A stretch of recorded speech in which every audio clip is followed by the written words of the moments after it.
Good morning, everyone, and welcome on the Sunrise Safari. My name's Brent. I've got Andrew on camera with me, Scott and James on the other vehicle, and Eugene and Nikki are in final control. So, welcome. Just before we went out this morning, I heard lions calling in this area. I found tracks of male lions. We've busy been trying to search. We're trying to start with the lions, but the last tracks are just behind me. We haven't had any luck. I'm going to go around and just double check they haven't crossed this road. Then we're going to go straight back to that area. Very exciting. Apparently it could be males that I haven't seen before, called the Styx males. I got an update from a friend of mine who works to the north. So very excited to see if we can find these guys. And let's get going. For those of you who are new, we are live, so you're tracking lions live with us in the African bush. Also, we are interactive, so you can send us questions to find out what we're doing, why we're doing it, and everything about the bush around us. You can do that by sending an email to questions@wildearth.tv, or you can just use the hashtag SafariLive on Twitter. So fingers crossed, let's go find some cats.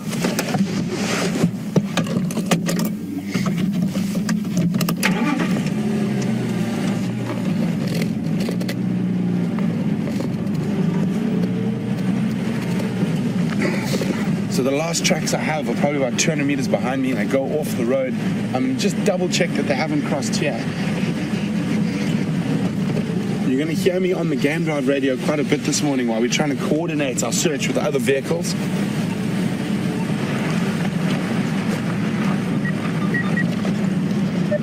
Aubrey coming.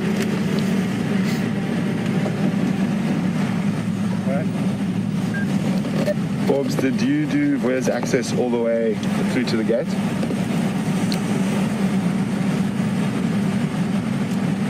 Yeah. Orbs, last in Cornzo I have sort of cut west off Sandy Patch towards those quarry thickets just above the junction with Sandy Patch Road.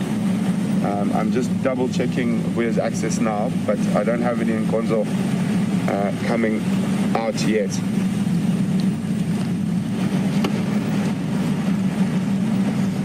Okay.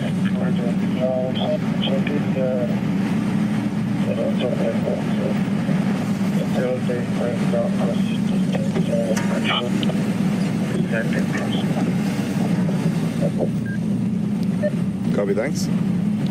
So there's another vehicle who's helping me in this area. We've had the first tracks. They're checking around this side. We're trying to maximize our chances of finding them by working together as a team.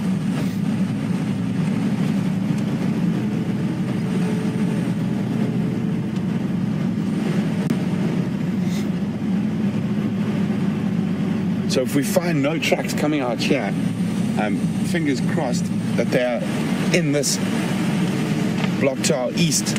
And wouldn't it be nice to have some lions with the sun rising? Unfortunately, we are right in the corner of our property, and I've had quite a few disappointing tracking experiences here where they've sort of just zooted across this top corner, but those tracks are really fresh.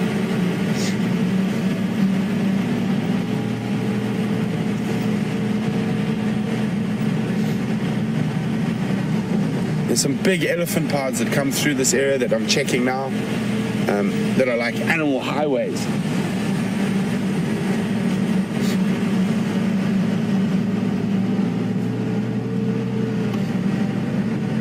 And also, while we're checking tracks, we're constantly checking into the bush to see if we can spot them.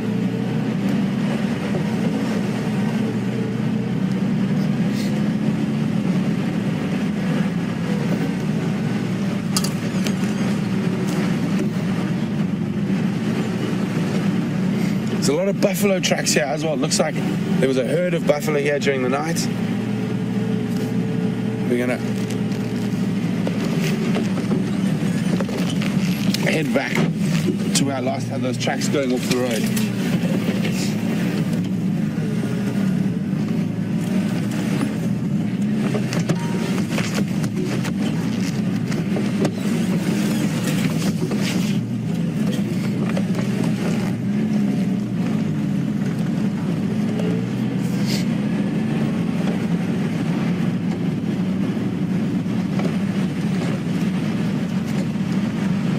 can see it's quite chilly this morning.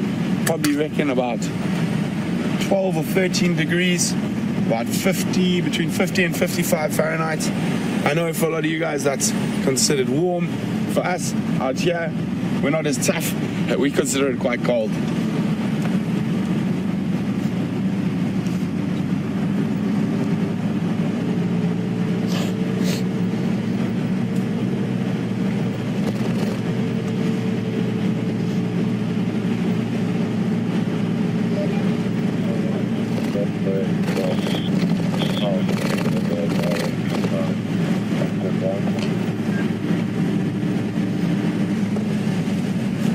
Lots of hyena trucks in the area as well.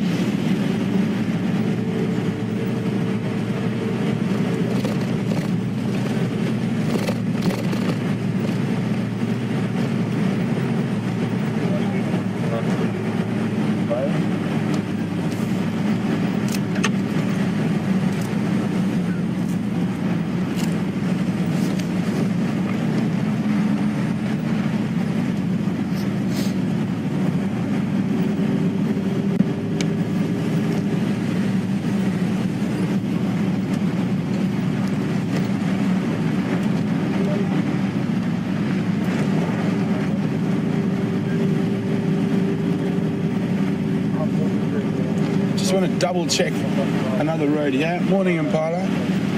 Watch out the lines in the area.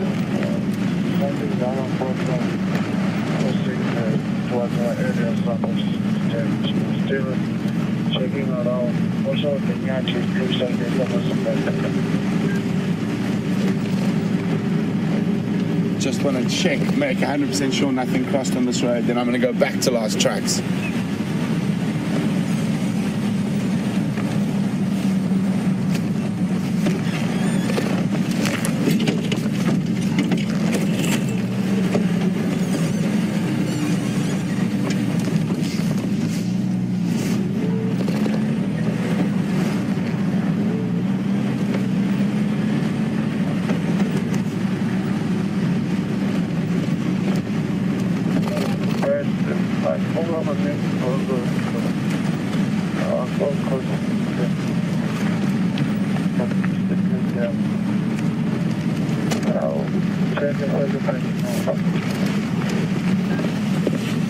We've got some male Impala doing a bit of rutting here. We're just going to take this opportunity to listen for a second.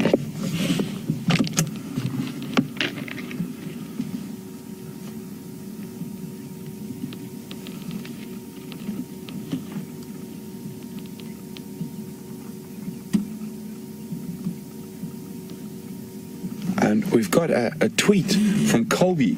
Welcome, Colby. He says this is his first drive on SafariLive, and he's loving it so far. Well, welcome, and very, very big welcome from all of us here. Those Impalas just spotted something.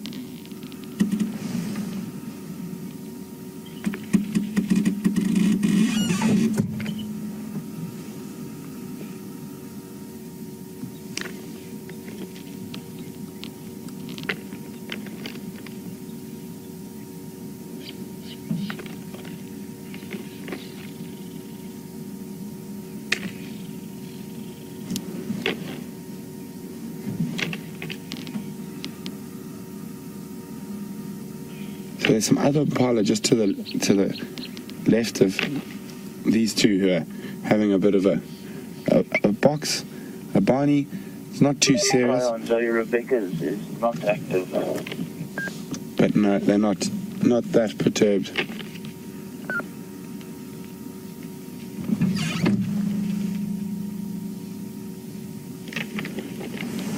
So it is Impala rutting season. So they are fighting over the rights to mate with females. These two, I think, are just more practicing. You can see there's a bigger male at the back with the females. He's definitely looks like he's the one who's got the ladies. These two are sort of sneaking around the edge, hoping for a chance to sneak in there when that bigger male is not paying attention.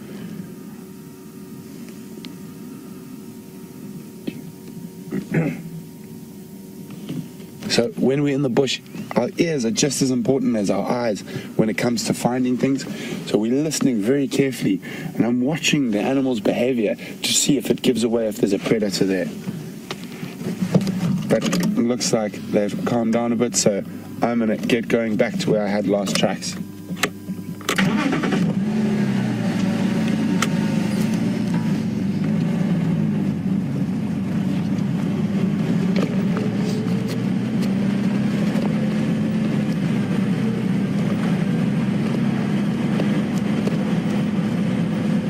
Well, this is the most fresh lion tracks I've seen in a while. And also, they're not crossing out, and they're actually in the middle of a block between our boundaries, which is quite good news. We've had a bit of bad luck with the cats crossing out of our area recently.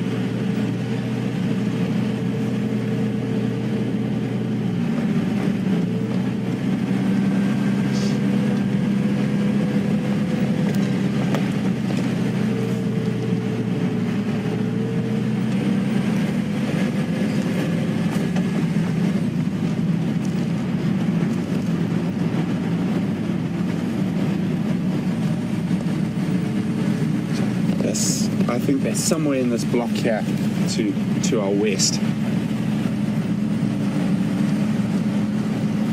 Last tracks I had were around this corner.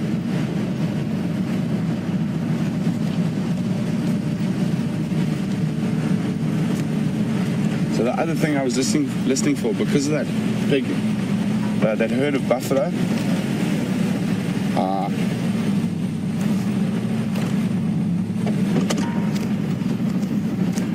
another vehicle.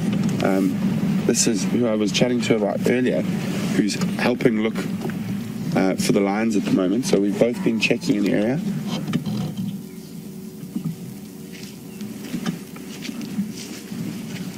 There's Luto and Gonzo and Aubrey's, huh? Yeah, but I'll go around in. Is it Klambi or? Yeah. Klambi, maybe in Koma. I didn't book a guy there, I just.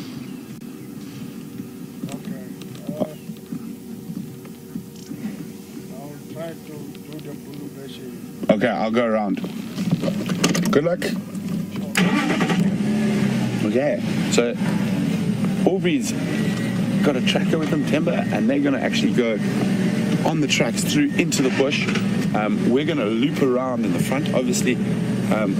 As much as we love tracking, there's only one of us, so I can't leave you guys. Departing from DRC for a on evaluation, going to begin on quarantine plane.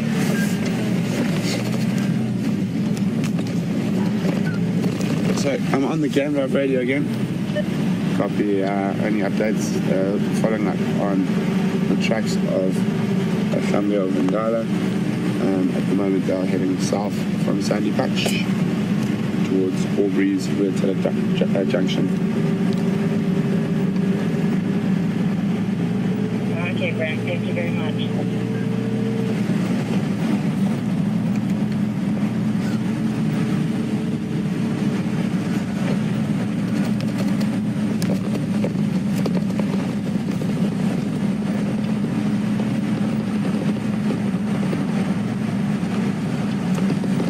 Hi Judith, welcome on the Sunrise Safari. Judith would like me to explain the scent glands on the impala's ankles. Well, Judith, they're not really scent glands as such. They're called metatarsals glands. I'll see if that one impala's around. We can have a quick look.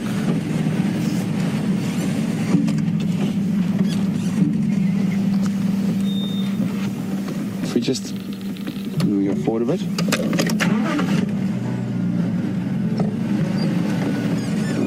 Yep, there's the gap. So we're just gonna have a quick look. We can see those dark patches on the impala's back legs. Those are called metatarsal glands. There's a couple of different theories about what they do. One is when they run and they kick, they release a pheromone from there, when they're being chased by predators. It's thought to confuse the predators. I personally don't believe that. Sorry, Judith, we're going to move on from these impala. I really just want to get into the right position where we think these lions might pop out, but I'll keep talking about it. So the more plausible explanation for those metatarsal glands is once they have been chased by a predator, they kick and they release that pheromone. It helps the herd to regroup afterwards. But all of this is very, very difficult to prove. But for me, that's by far more plausible of the two sort of explanations for it.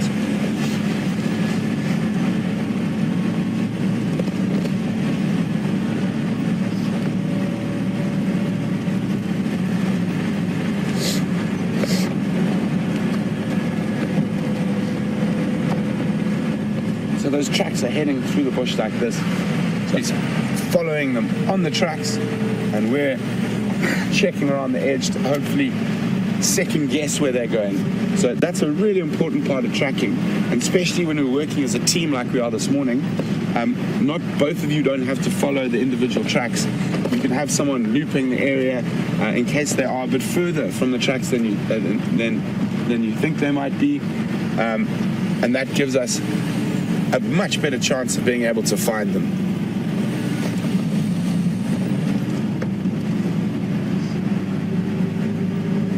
So there's a really big elephant path that I know that I've walked on that goes through this area, and I have followed lion tracks on it before, and I'm just wondering whether they've used that same route.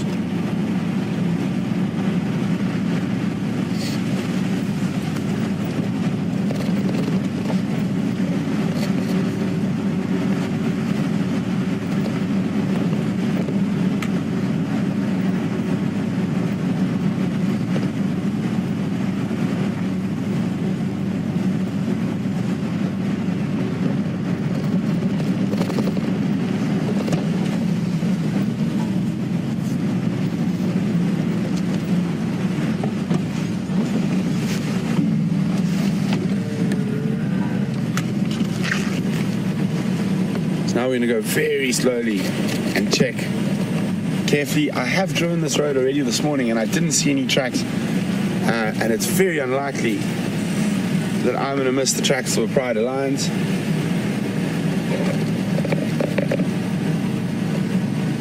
But not impossible.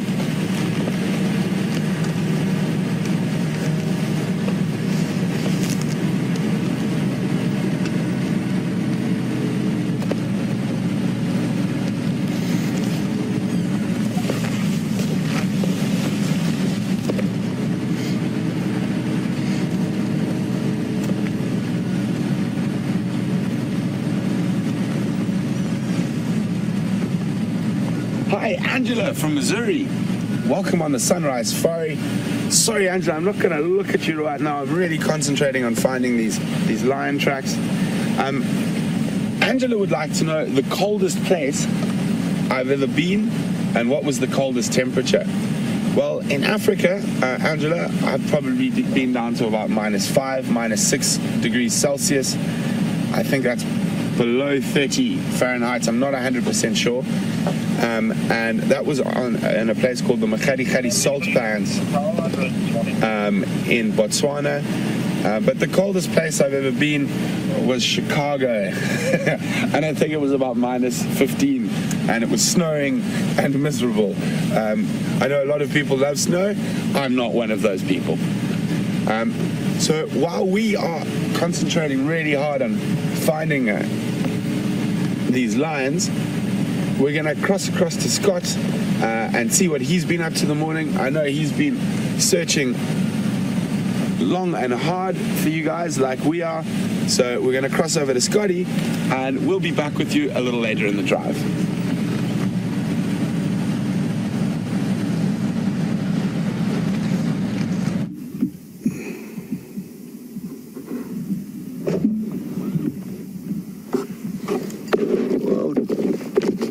Good morning, everyone, and welcome on board. What have I heard rustling in the bushes? It's probably a buffalo or another antelope, but there is something rustling off there, and that's why I stopped so much. But welcome on board with James on camera and myself, Scott, who you are looking at. It is a wonderful, crisp morning here, and it's good to hear that Brent is on the trail of some line. That's really exciting, and I hope he has some luck there. There are also other vehicles helping him, as I'm sure you are aware, so that's really exciting prospects. James and I got excited. We found some large male leopard tracks heading down one of the roads towards Twin Dams, but sadly he continued south from there and crossed into a property where we cannot go. Now, interestingly enough, there's a little bit of potential theory as to what happened yesterday with a leopard that was seen at the Djuma waterhole. And thanks very much for all those updates. And thanks to Raisa, who's one of our viewers, who's exceptionally good at identifying the different leopard we get in this area. And Raisa seems to think that it was Tingana that he saw at the waterhole, at the Djuma waterhole. And we aren't sure if potentially Mvula was nearby, calling further north of the waterhole where we went and were searching. And they could have been having some kind of a territorial dispute. Tingana has never come this far east into Djuma, so some interesting change there. And those could have been his tracks that we followed this morning. Now, James and I decided to come here and stop and listen to see if we could hear any signs or signals, and it's been fairly quiet so far. There's a Franklin that's just let off one little chirp behind us. Then there's also something rustling in the bushes. So I'm just going to reverse and see if we can establish what exactly it is. It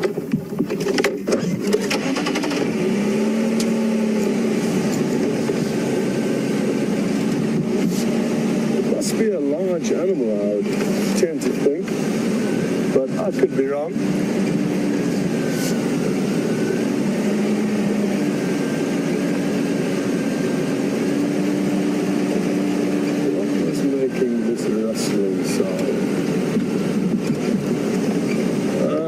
Some Franklin, some Natal Franklin. I'm going to just reverse it to show them. And because the leaves are so dry at the moment, it can be deceptive. And as you heard me say, I thought it was a large mammal, and here it's a small little bird.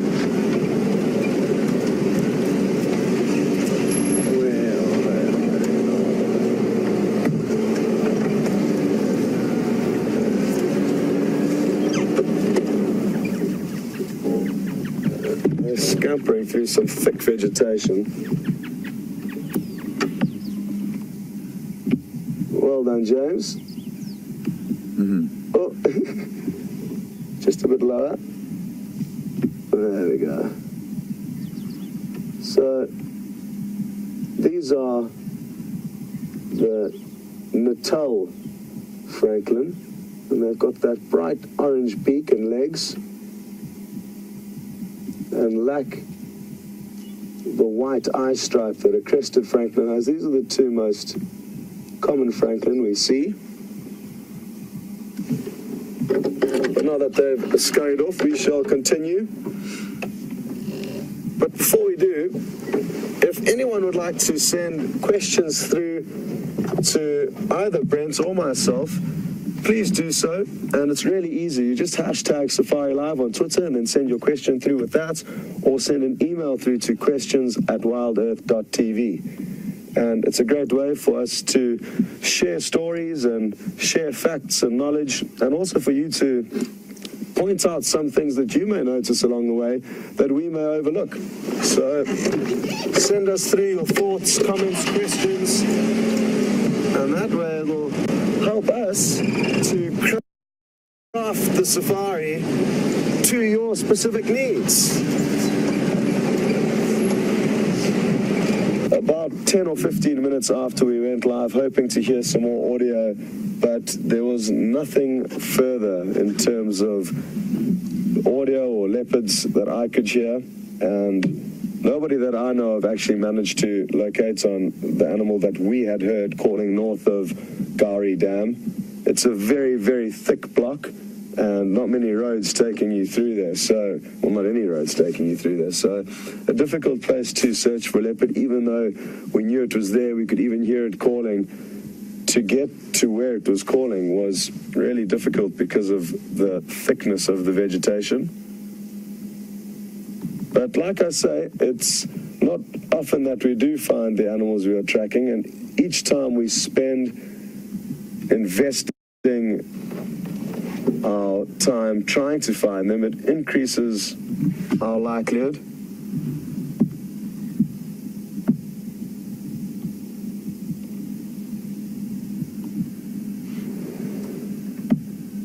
What has Mr. James spotted there? I think he's just taking you on a tour. Crested Francolin. Oh, it is so well camouflaged I couldn't see it. Well, thanks, James.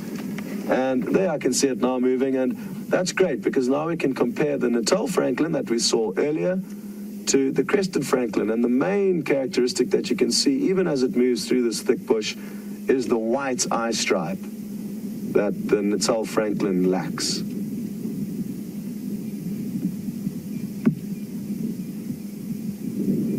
Looks like it's going to pop out onto the road, which should make for a better view.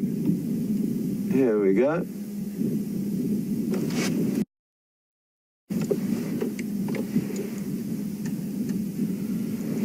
Now, this is just James's second time on camera, so I think he's doing a great job, and we're all going to be practicing our camera work.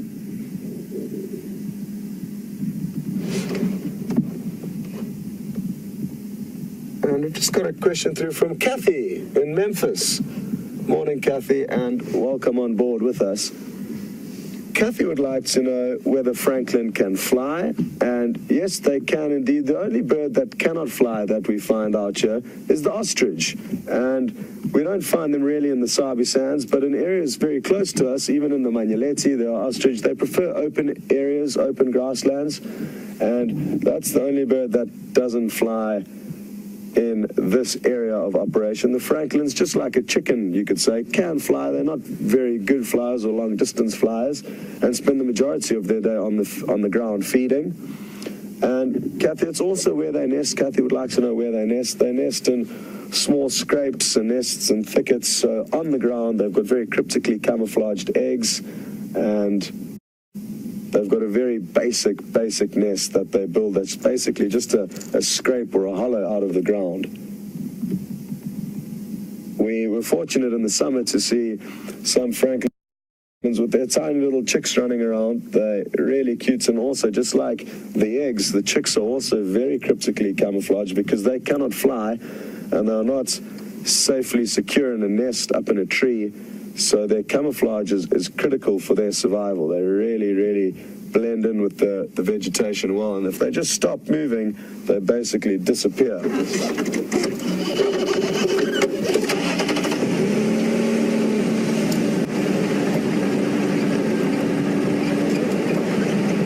And often they'll stop and say, listen, can you hear something? And I'll be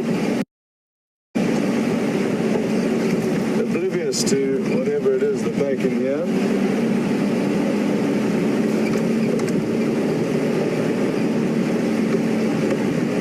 Well, Brent is still trying his best to track down these line, and I'm sure it's not going to be very long until they get lucky. There's not only Brent working in that area, but also Aubrey, who's very experienced on Juma. He's been a guide here for many years. And I'm feeling confident that they're going to get lucky. So don't go anywhere if you like to see some lion, because I think it's not going to be long before they get found.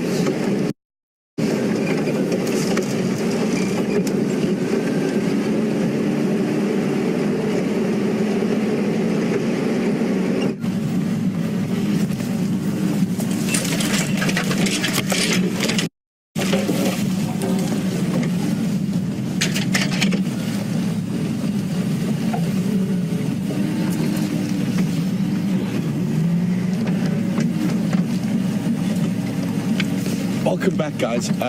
Aubrey managed to find the lions on foot and they ran away from him. So we're now just trying to find out where they are. So Aubrey's checking from the western side and we're checking from the east. So we know the lions are here, which is really exciting. I'm not sure which lions it is yet. But it's possibly not the same. Tracks we were following earlier, we had tracks of 2 males, and then we came across the tracks of a pride. So I'm not sure who it is. So we're going to try to find them now. It's a really, really thick block, so bear with us with all the bashing and crashing and scratching, but hopefully it will be worth it. Oh boy, here we go. Let's go that way, it looks more civilized.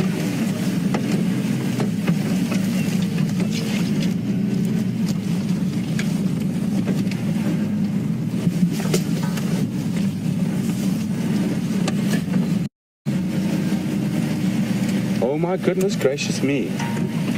Very, very, very interesting and very unusual tracks here. Normally I wouldn't stop, but it's not something we're going to see very often.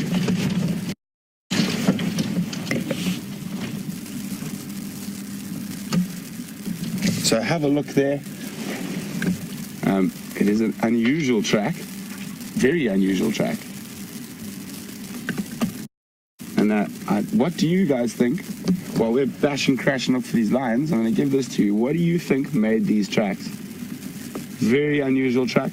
Just go out a bit wider and show the other side there, please, Andrew.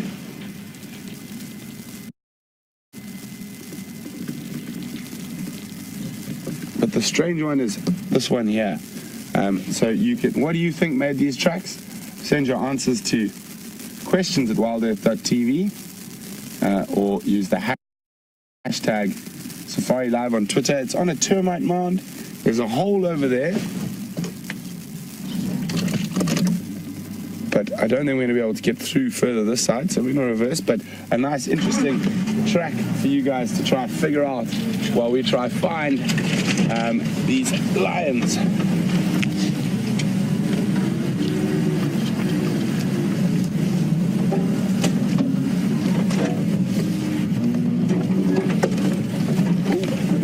Tire killer there, we want to avoid those.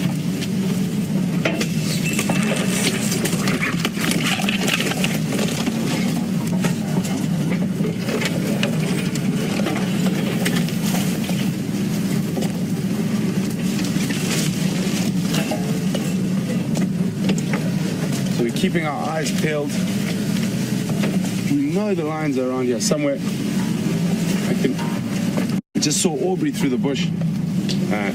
To my sort of northwest, and I think between the two of us we've got a really, really good chance of finding these lions.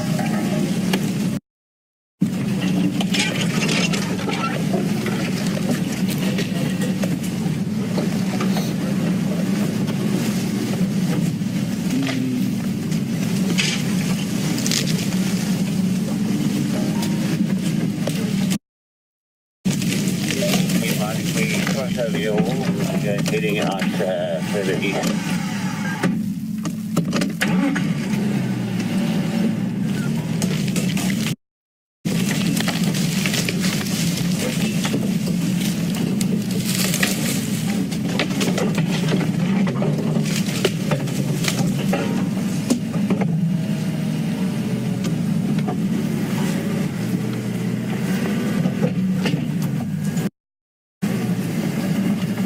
So we're just concentrating really carefully now.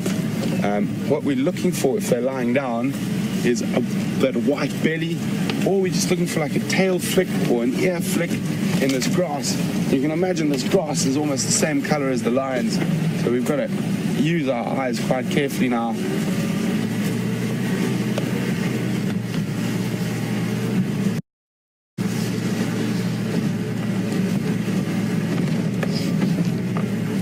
Very thick area.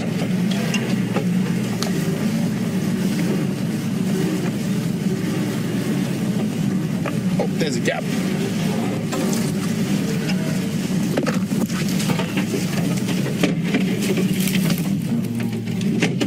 And I know sometimes whoa, attack with the sneaky thorn tree. or spike thorn actually, not a proper thorn, but a modified branchlet that becomes a spike. I know quite a lot of you guys are worried when we are driving through the bush like this if we're doing any damage to the trees and the plants. Well, we're very careful about what trees we drive over. All of the trees we drive over are generally they're fast-growing trees. And we don't drive over any slow-growing or protected species. If we do even see one, we will try and make our way around it at all costs. And also when it comes to the grass, the growth point of grass is actually under the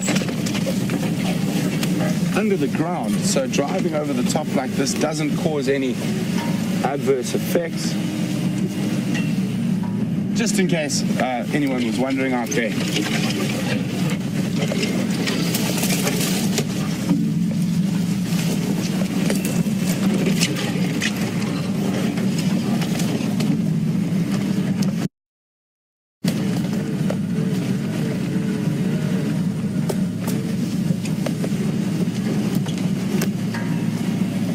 Switch off and listen for a second.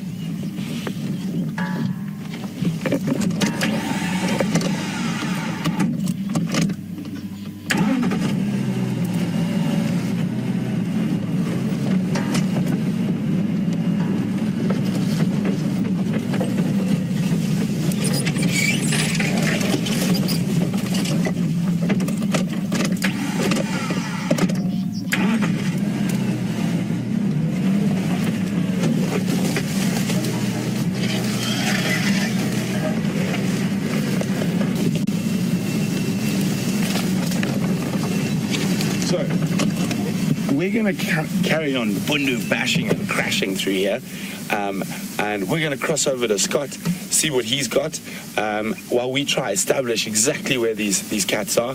But don't worry, hopefully when we come back, we'll be with them, and we're definitely not going to give up.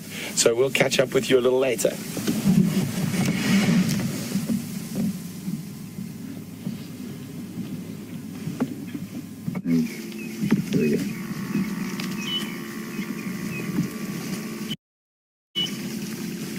Welcome back, everyone, and finally we managed to track down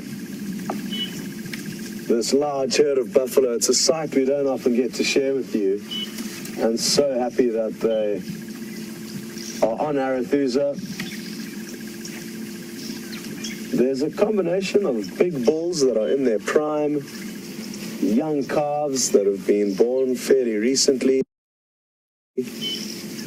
and mothers of all different ages. So we've got all shapes and sizes here, and it is quite thick, but what we're going to do is we're going to reposition the vehicle, and I can tell that from his horns. Behind we've got a female, and even though her head's a little bit obstructed by the bushes in front of it, where the horns meet at the center of the head, there's no large bulge, and it's often hairy, whereas the males will have a very large bulge of keratin at that central part of their horns. All of the individuals you can see now are females. And when we can find a male whose horns are facing us, we will be able to point out the differences to you.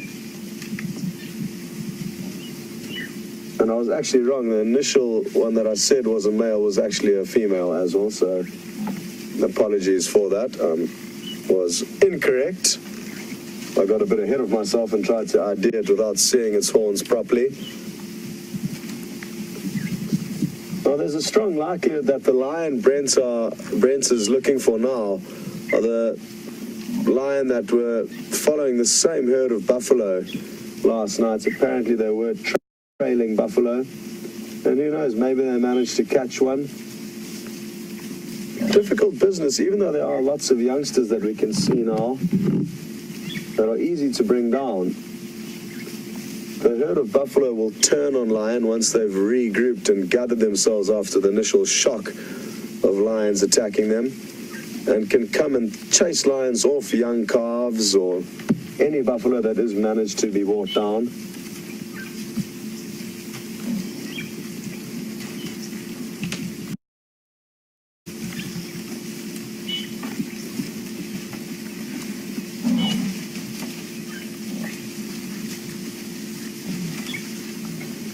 You may from time to time notice small birds jumping on the buffalo's backs. They're flittering all about, and I'm going to keep a very close eye out for a yellow-billed oxpecker. The majority of the oxpeckers that we can see are red-billed oxpeckers, which are common.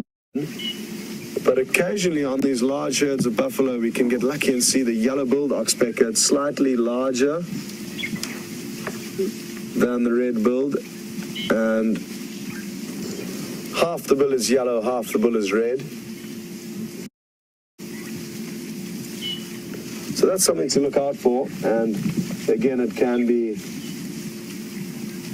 well, it is a good scenario to spot a different bird, and I don't think we've managed to show you yellow-billed oxpeckers in the 7 months that we've been here.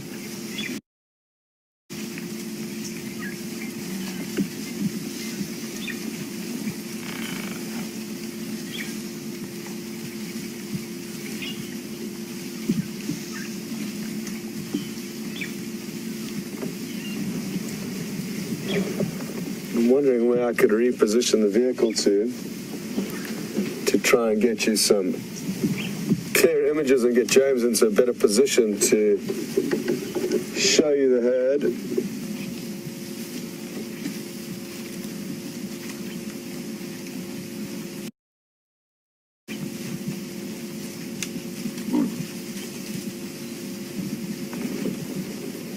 The small grunting sounds that you may hear from time to time was the initial audio we heard from probably about a mile away. And initially let us know that there were these buffalo around.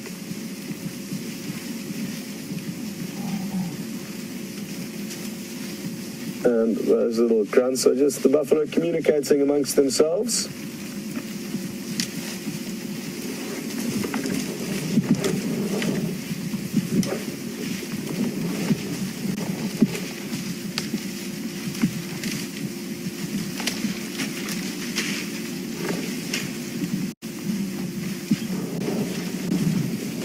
Just got a question through from, I think, Jilly in Milwaukee.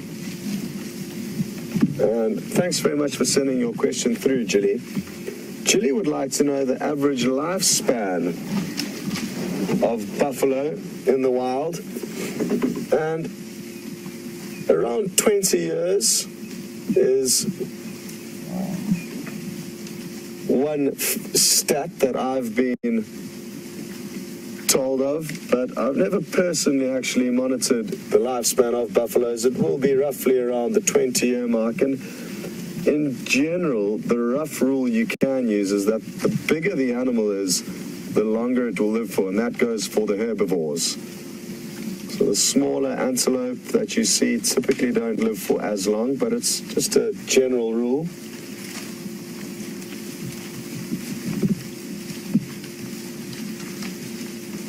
So this herd is approaching us at a fairly rapid rate now, and soon we will be surrounded by them, which is great.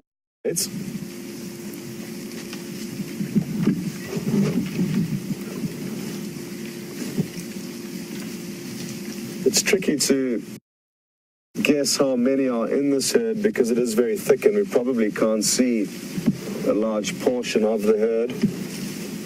But from what I can see, I'd say there's potentially around 100 animals in the herd. But then again, there could be more. And another vehicle is joining us here. Sadly, our Arethusa Game Drive channel isn't working, so I haven't been able to update anyone on this. But the vehicle that just arrived will be.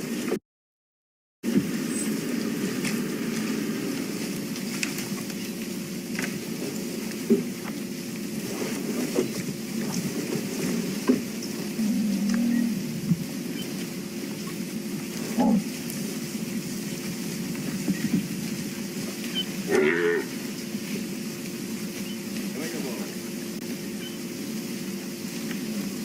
good morning, Terry in Florida. And I hope you're enjoying this buffalo sighting as much as we are. Terry would like to know if lion and leopard will feed on the calves, the buffalo calves. And yes, calves do provide easier meals for predators, regardless of what species it is that they are hunting. But like I did say earlier, the adults will defend their calves and even come up to the lion and confront them once they've pulled down one of their youngsters. And it's not uncommon to see lion getting tossed into the air by a buffalo. And again, it just goes to show that it's risky business for the lions to hunt buffalo. I have seen large male leopards slinking in and amongst herds of buffalo like this, trying to snipe young calves, but it doesn't happen very often. But there certainly will be leopards, and mainly male leopards.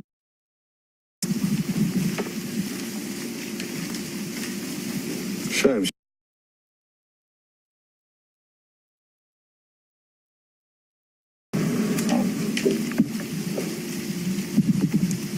The insects that feed on this keratin sheathing will obviously make it thinner and weaker, and therefore sometimes cause some buffalo's horns to break off.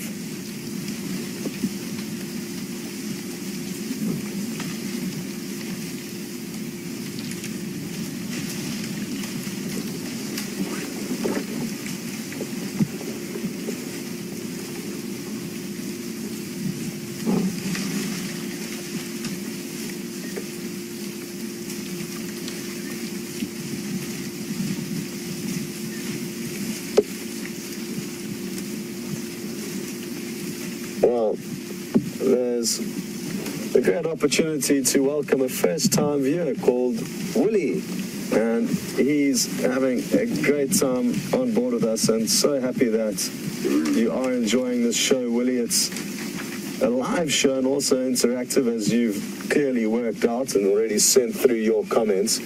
But for any other viewers who may be joining for the first time, a very warm welcome to you as well. And if you would like to also send through questions to either myself or Brent, who's still searching for the lions, please do so. And it's very easy. You would hashtag SafariLive on Twitter or send an email through to questions@wildearth.tv. You decided to tune into SafariLive at a good time, Willie. This is an abnormal sighting. We don't get to see large herds of buffalo very often. They haven't been spending much time on our property.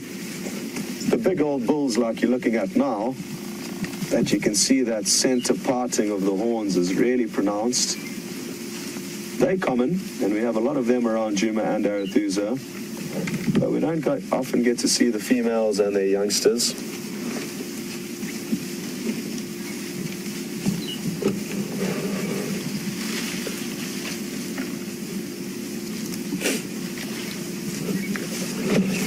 And as you can tell, as James pans the camera across, there are buffalo all around us. We are literally becoming slowly surrounded by them.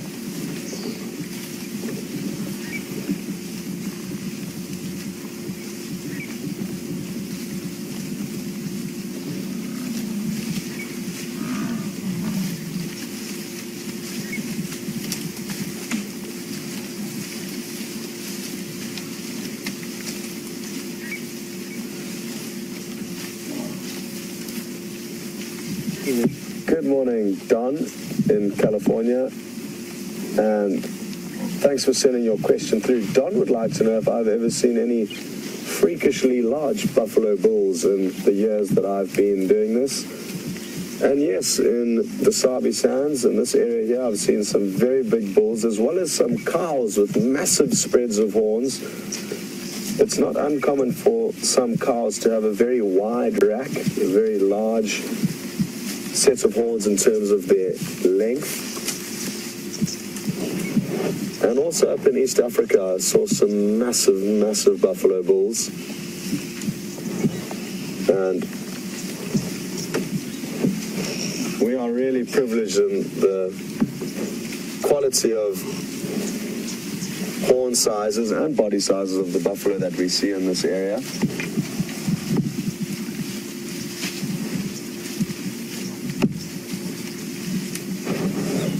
The individual, just to give you an idea of size, these are two younger bulls that James is showing you now, and it still has some time to grow, so that wouldn't be considered a very big set of horns. And I'm sure we may find one or two big bulls amongst this herd if we spend enough time here, which is the plan. We're not rushing off anywhere.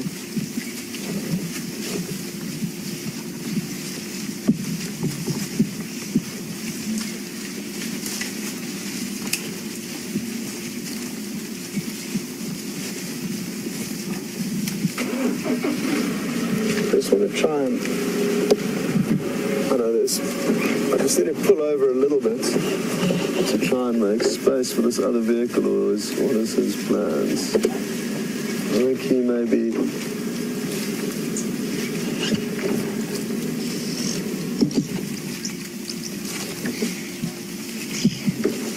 okay, I need to just reverse and chat to this guy behind us. He's trying to tell me something, and I'd like to know exactly what it is.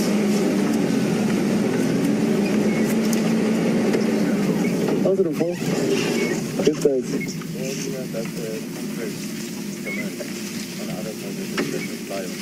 Really? Really? Yeah. Fresh? Fresh. There was no guy on the Okay. I saw the fresh there. Okay, very good. I want to check. Okay. I'll stay here. What channel are you on? Eastern Channel? I'm on there, what's it, but I'll be here to Okay. see something like comment. Okay, thank you very much. Morning, everyone. Okay, well, the guide that had joined us in the sighting said he saw some lion tracks very nearby. So, that's obviously great prospects. He says they're very fresh. Now, when lion are hunting herds of buffalo like this, they can often take their time and spend hours following them before deciding when to pounce. But there could very well be lion close to us, which is great news.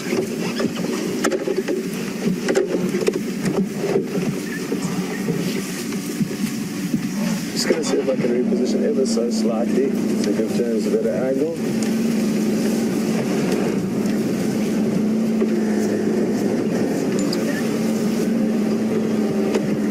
There we go. We've found a nice open clearing here with so many buffalo staring at us. Look at all of them in there.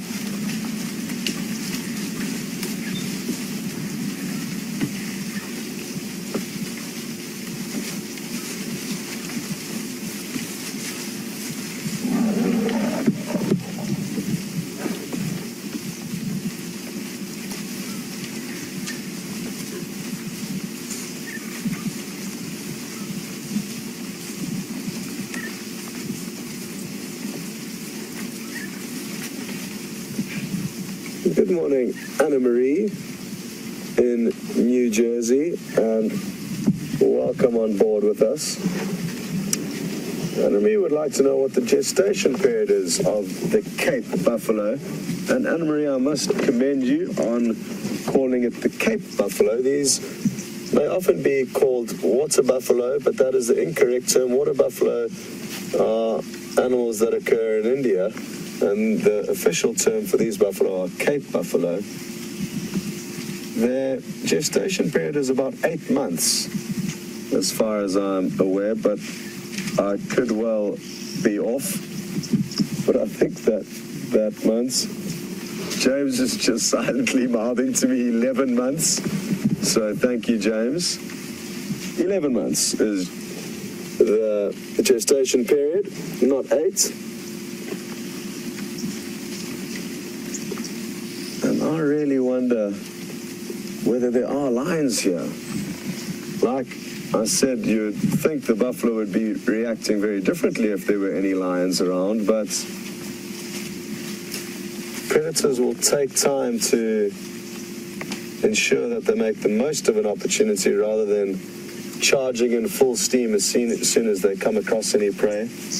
And there could be some lion watching this herd from a close distance, waiting for one animal to drop behind, waiting for an opportunity to strike.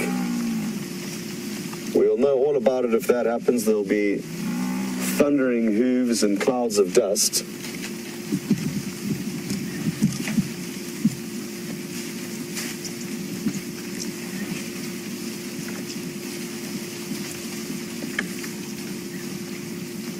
And just like we were attracted to this herd of buffalo by their audio, lions with much better hearing than us can obviously pick up on these herds' movements from large distances away. And there's nothing saying that there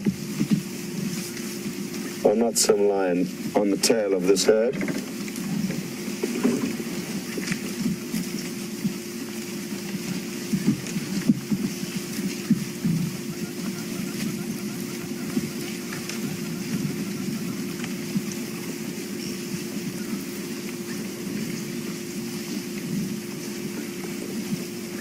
Well, good morning, Remy, and thanks for your question. Remy would like to know, how do the buffalo calves get protected when lions attack? Well, typically the adults will stay on the outskirts of the herd and keep the youngsters in towards the middle. But as you can see now, as the buffalo move around, some calves may stray a little bit away from the central parts of the herd. And they will rely mainly on the adults, their mothers and the big bulls in the herd, to come and chase the lion off them if they are taken down. But calves will always stay close to their mothers. They're not going to venture too far away. And even this whole herd is staying almost in one big unit. And as you can see with this mother approaching us, her calf stays just at her heels. And the same goes for most of the calves. Those that don't practice this cautious behavior are the ones that will get taken out, and that's how nature ensures that only the strongest, fittest, and cleverest survive. You can see this is a female now, judging compared to the males. Look at that hairy central part of her horns, and there's no large helmet or casing or crown like the males have.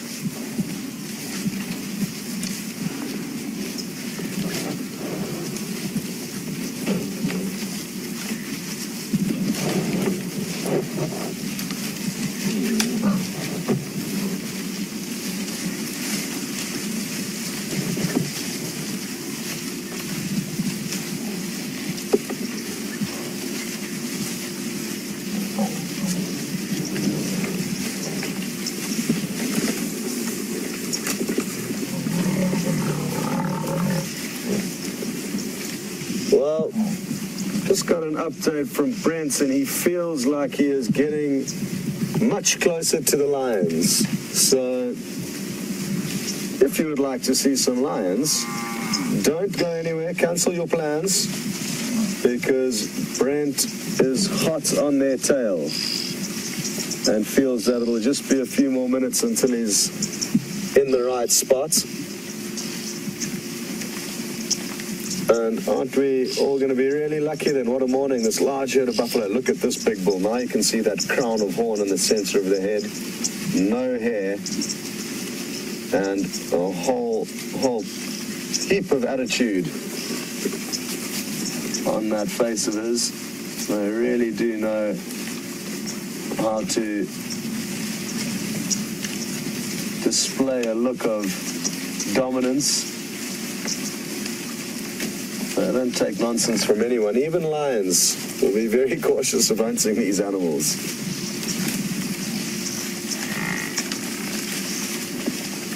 It's almost as if this big bull is watching over us and He continues to come closer to us as the rest of the herd passes by. He's almost their protector.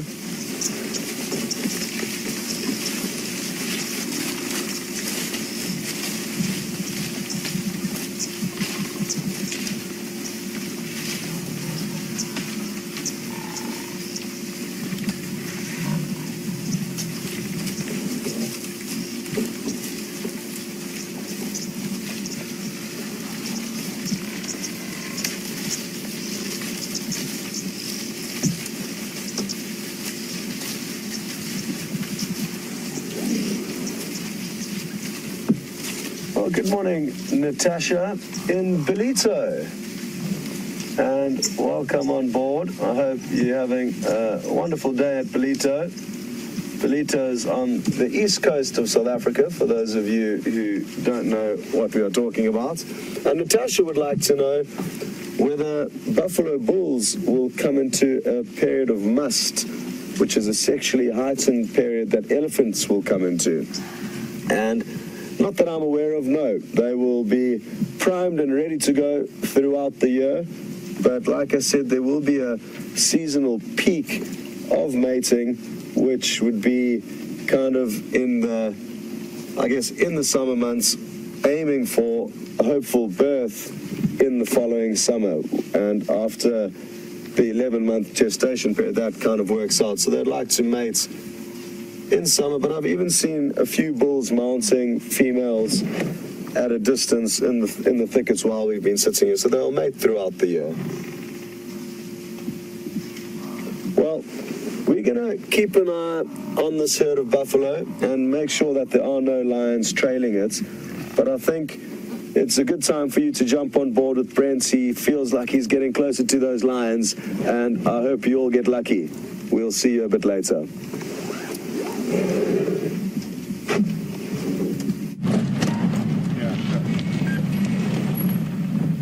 There we go, guys. Welcome back. Aubrey's done a sterling job. While we were checking further to the west, Aubrey's found the pride. I'm still not 100% sure who it is, but it's probably the Nkahuma pride. We can't see all of them yet. Apparently there's only 6 of them that we can see at the moment. I can only see 3. So, very exciting. Oh, now I can see 4. And it does look like the Nkahuma pride. I can see one of the young sub-adults. There is a bit of interest showing just from their body language of the 2 lionesses, that there might be something off to the east of us slightly.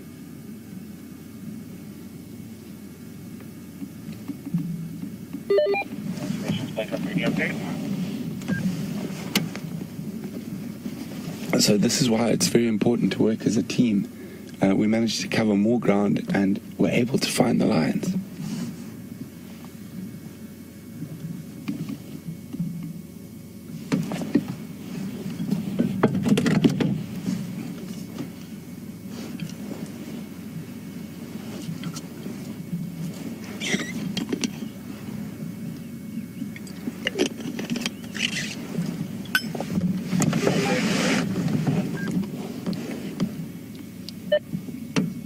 Standing by Craig. Craig, Aubrey's just located, looks to be the Nkahumas. There's 2 stations here, one making their way, one standing by, as far as I know. Copy, no problem. I'm still showing here at the manulated boundary. Where exactly is that lock? Gallagher shortcut, probably about 200 meters to the south of the fire break.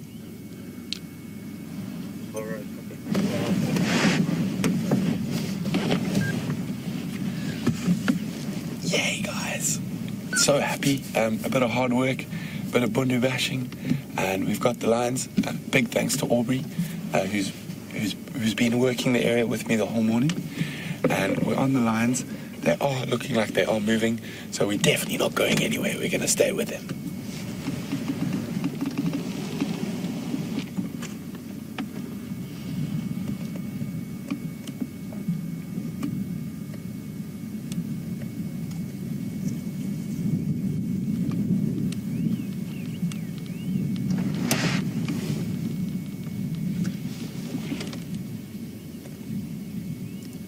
See how she's moving very slowly and listening constantly. Other lioness is doing the same thing. It's possible that there's something up ahead of them.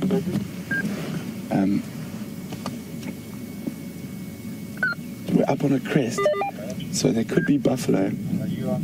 Because we're above the Juma Dam. It's probably about, as the crow flies, about 900 meters from us. And those buffalo move up and out onto the crests, and this is the time of the morning when they would start moving down towards the water again. But I'm not gonna be long here. Okay, how many more over there now? 2 vehicle, space forward. Yeah, thanks. I'm quite close now.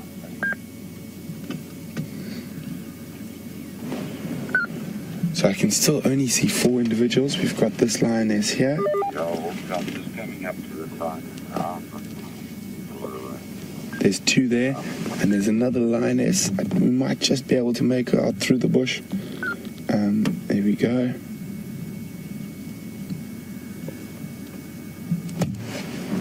Don't know if you guys can see her through there, but she's there.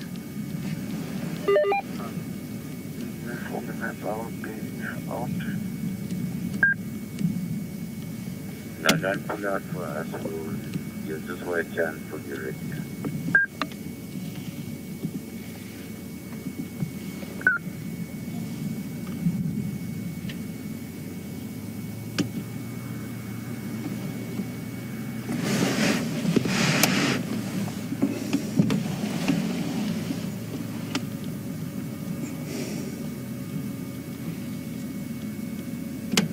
We're just trying to figure out exactly what's going on at the moment.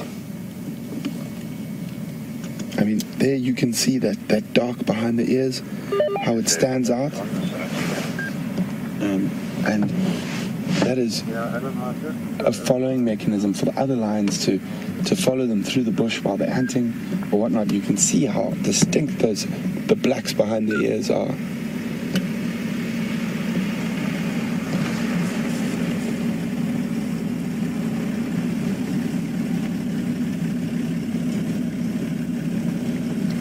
So this is very, very typical lion hunting behavior, when they might have heard something, not seen something. The females have spread out. And they've stopped. They're listening. They're definitely focused on a point. There could be, I can see 3 adult females at the moment, and we know there are a few more. If this is the Nkuhuma Pride, I think it is, but without being able to see the whole pride, it's going to be difficult to tell, but there's definite interest. You can see very typical lion hunting behavior, stopping, standing, listening. It's possible they've heard something like a buffalo.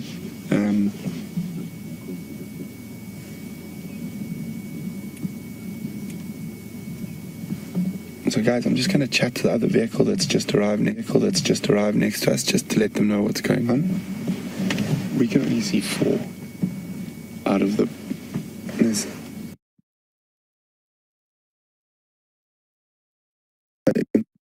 They're all looking like they've heard something off to the side.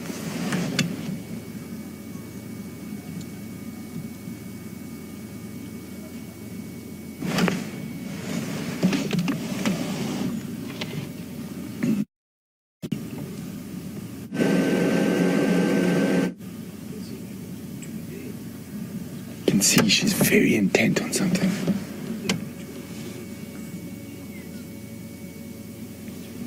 But lions do take their time to do a lot of things, and they do sleep for an average of about 20 hours a day, so this could be a long process.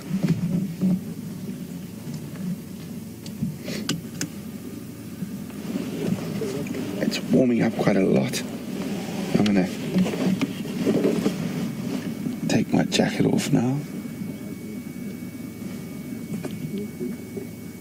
This morning seems to have got hot really quickly. And maybe it's just because we were so focused on trying to find these lines, we weren't really paying attention how the temperatures changed.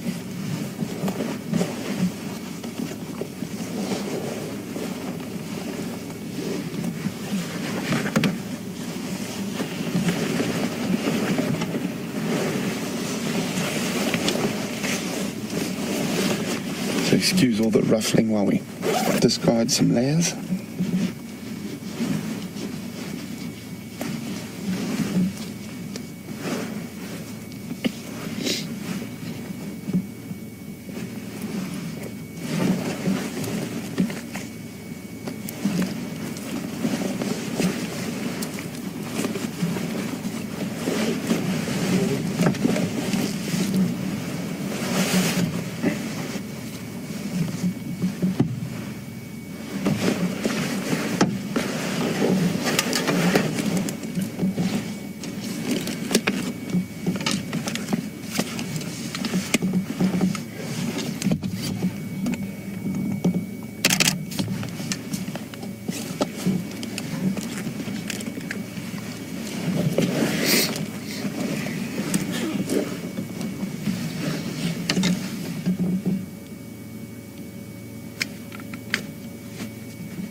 With lines hunting, it is a patience game. And I often say the most important weapon in your arsenal is patience when it comes to following animals.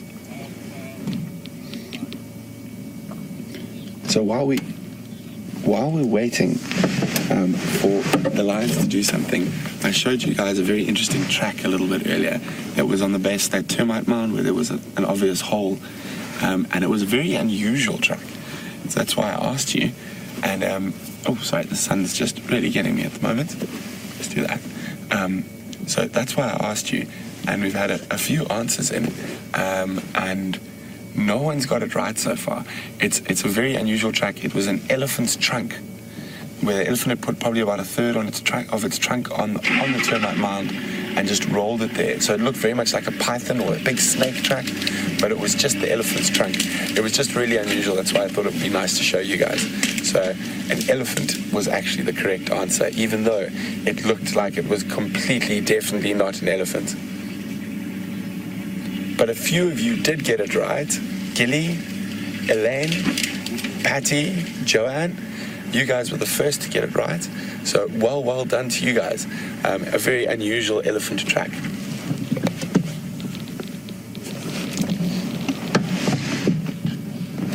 Also, Kimmy and Marlene, well done. So I'm just going to move to let the other vehicle go past, so they can also have a good look at the lines.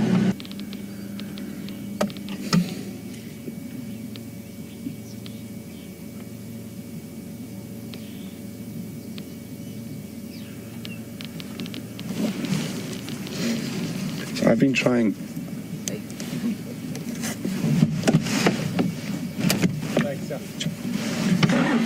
So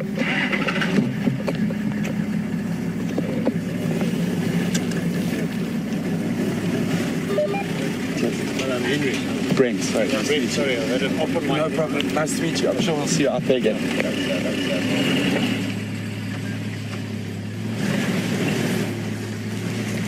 So they're on the move now, some of them.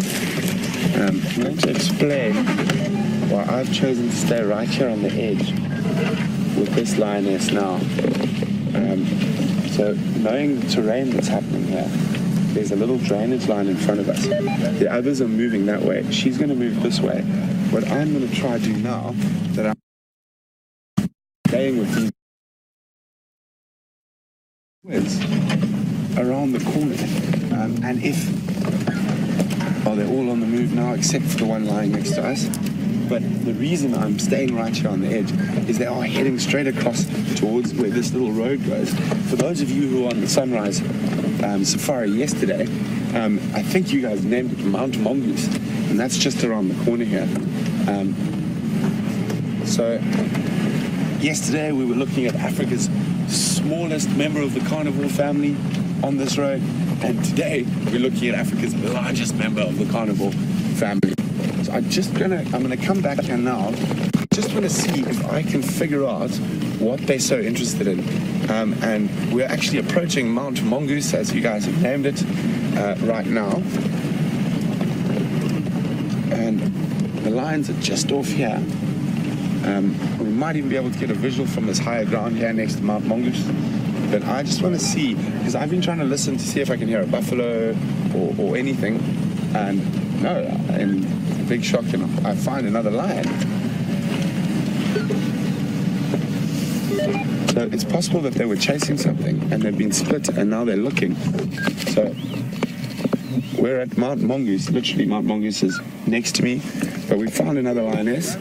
So they might have chased something. That's why they could have given us such a hard time when we were tracking this morning. So I think we're gonna go off-road behind this lioness.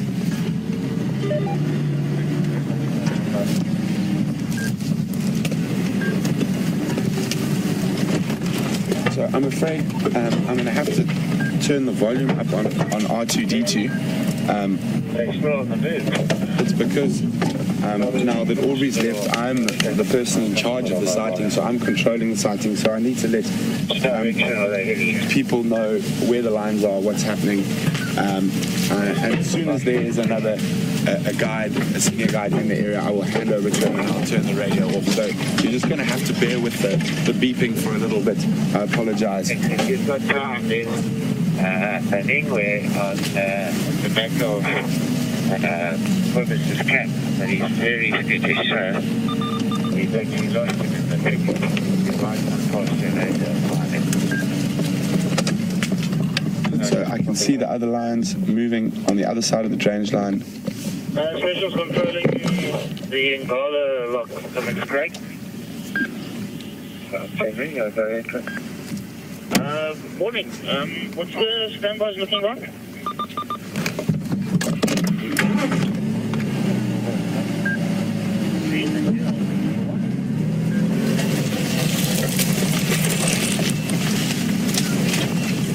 So as you can see, the lioness walking in front of us there.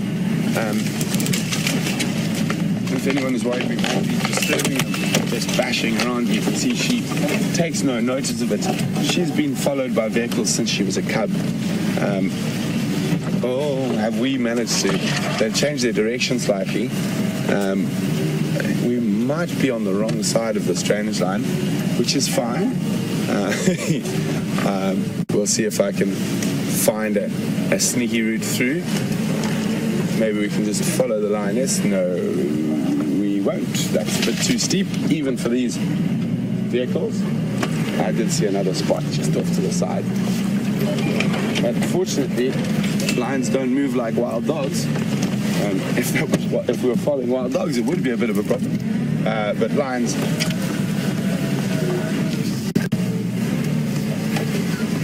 Yes, this looks far more civilized.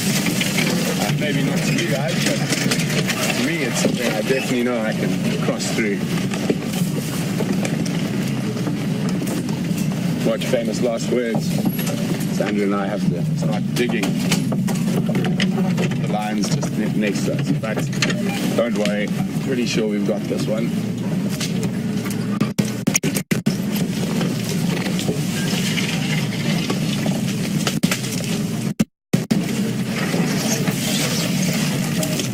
We just got a shower of Kumbutan leaves.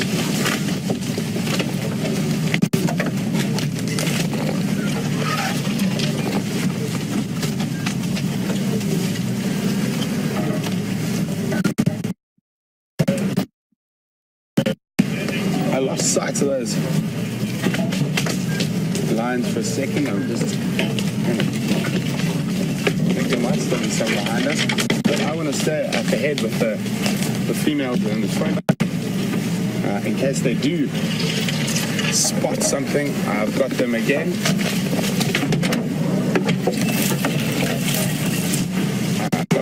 And they're gonna it looks like they're testing me today. As we've crossed the drainage line, they've changed their mind. It looks like they're gonna cross that drainage line again. Naughty lions. But after we've had a little bit of a cat drought, so very exciting to have some cats on the property. And the lions are walking just in front of the vehicle now. This is quite a thick block. A few drainage lines.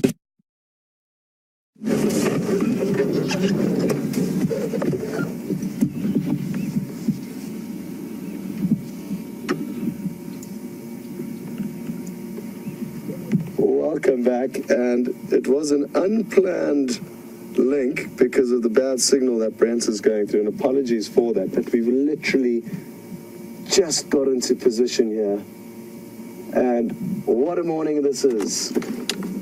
Buffalo, lion, and now leopard.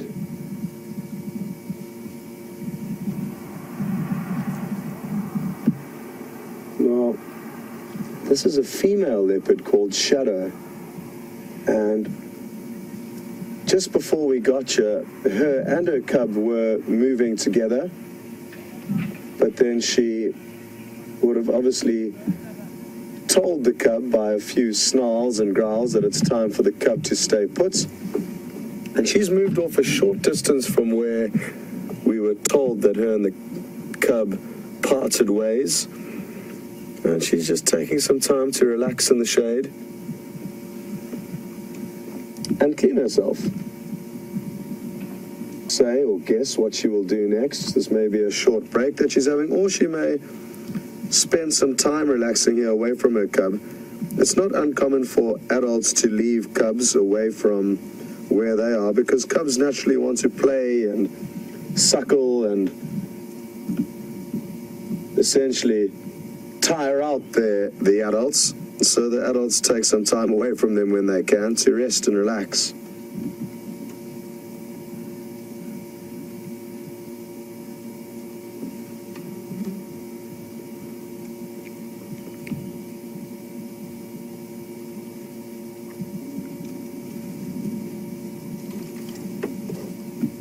Now, apologies for the branches in the foreground, but we are jammed into a fairly precarious spot in order to even get this angle.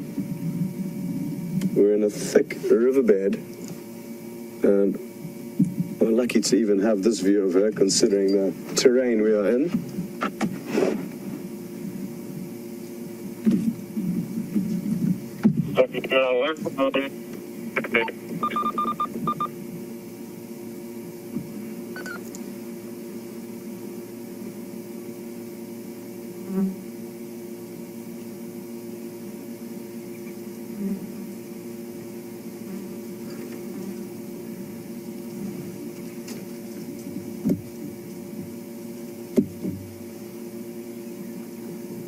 And this is not only great for this current safari that we're all on now, but it's also good prospects for this afternoon. She has left her cub just on the other side of the boundary between Djuma and Arathusa, but we have access to both properties. So the cub, who is called Sindile, is on Arathusa, and the mother Shadow is who we are looking at right now. And where is she going to head to next? Okay. Well, we're going to keep the vehicle moving, keep a close eye on her, and just make sure we don't lose her in the thick vegetation.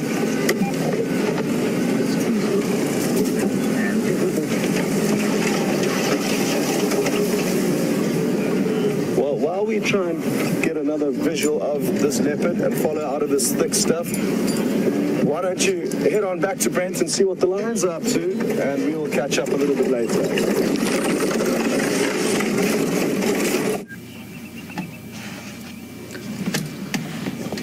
Welcome back, guys. Sorry about that crash, but I hear you crashed straight to a leopard. Isn't that wonderful? Amazing morning out here so far. Well done, Scott. We just have this nice, beautiful sight of this Nkahuma lioness sitting on top of a big termite mound. The rest of the pride are lying in the shade off to the right. They crossed through that drainage line and went back onto the road that Mount Mongoose is on, and now looks like they might lie down here for a bit. Just in case there's anyone new or just arrived, we've been tracking these lines since the get-go this morning, and Aubrey and I were checking the area. Aubrey found them on foot. They ran away from him. We had a look around. We couldn't find them. And then Aubrey managed to find them probably about 200 meters from where we were looking. Look how she's testing the air there, smelling. And in case you are new, we are live. You are looking at lions at the exact same time as I am in the African bush, wherever you might be.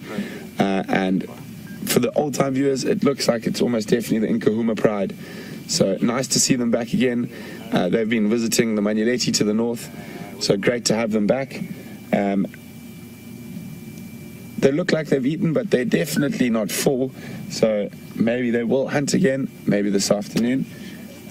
But there's a nice shot of the lioness using the high ground, the termite mound, to survey her domain.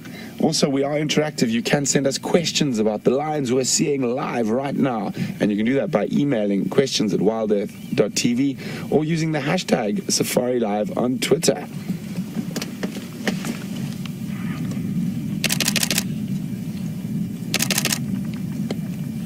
So if you hear that clicking, don't worry, that's just my camera. Such a beautiful shot, I can't resist taking a few photographs.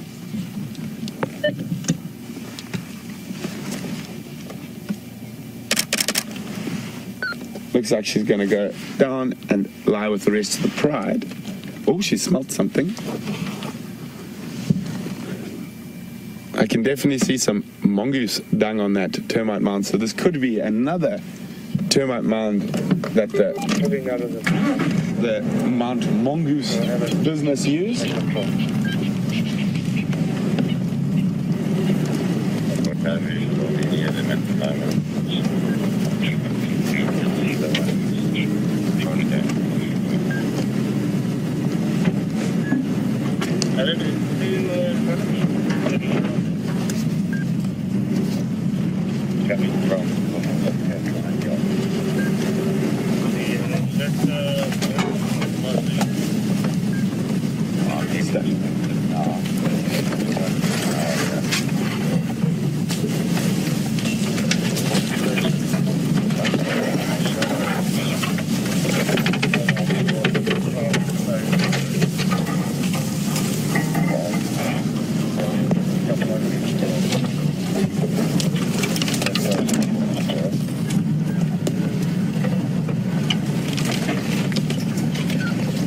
Station's looking closing down. I'm with the majority of the pride lying up off that little link.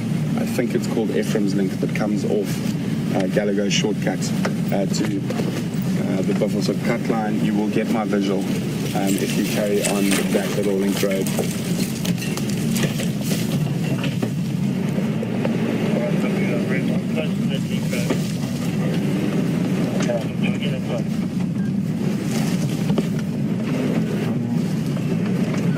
Okay guys, the lions are lying up now, so we're not going to leave them. We're going to stay here in case they move again, but apparently something's happening with Scott and Shadow, so we're going to cross across to Scott really quickly, and we'll be right here waiting for you.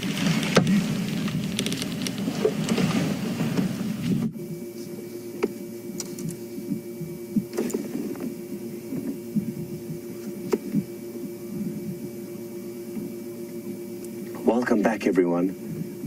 And this female leopard is stalking something. We're not sure what it is, but look at her body language. We can see her tail flicking from side to side. And she's poised and ready. We saw her bounding about 20 or 30 meters in this direction before she stopped, and is now acting far more stealthy and cautious. It could be any given prey item up ahead, a steenbok, a duiker, potentially impala. But you can tell from that body language that there is something up ahead. And as we continue to watch her closely, we may even get to see her stalking through this grass, and she appears to be slowly flattening herself to the ground, trying to make herself less and less visible to whatever it is that's up ahead. There she goes. She's completely flattened herself now. And I'm just going to creep forward a meter or two. We don't want to interfere in whatever it is that she is stalking. I can hear, James and I can hear something rustling in the vegetation, and that gives you an idea of how difficult it is for her to creep up to anything. The vegetation is very dry and rustles as animals move through it. Just earlier this morning, 2 francolins sounded like a buffalo rustling in the grass. So it gives you an idea of what she's up against in terms of getting close to the prey. It's very dry vegetation. Let's creep forward a meter or two and see if we can't see what it is that she can see.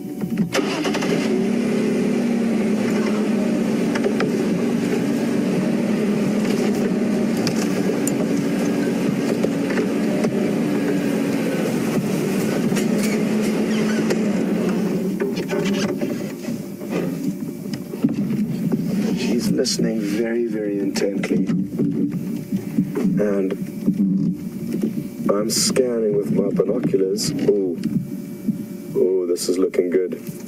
There's some impala up ahead. Not far at all, and it'll be near impossible for James to show you. The wind is in our favor, or her favor. I'm on her team, not the impala's team this morning, and the wind is, there we go, James has found an impala that you can see moving through the vegetation. And as he zooms out, you'll get an idea of the proximity. It's not far away. The leopard's probably only 30 meters away, but it needs to be about 5 meters away before it pounces, because the impala are very, very quick. And because she does need to get so close, that is why she's stopped now. She's assessing the situation.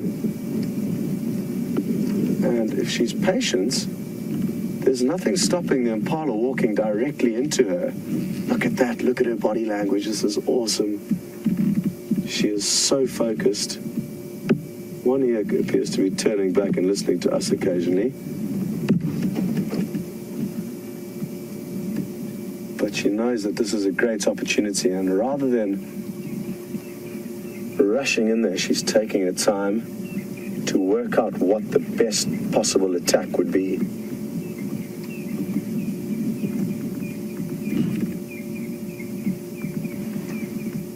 Now, at this time of the year, leopard and lion are spoiled with easier prey to catch, and the easier prey are male impala that are so caught up in the rutting season chasing one another around that they can often lose sight of the fact that they're living in a very dangerous place with lions and leopards running around. And this brief window during the rutting period does allow leopards an easier chance of catching the impala.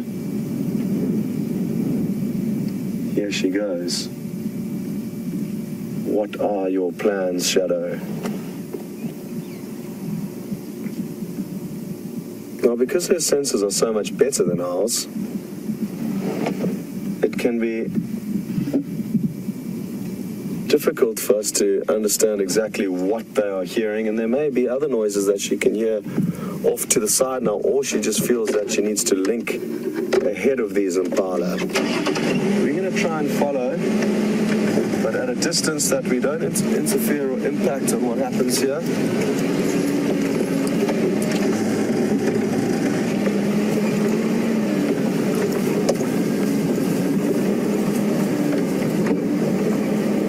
But we still need to be close enough to keep an eye on her. So it's a fine balance. We have to perform here. And I'm just going to update the guys on the radio now of where exactly she is.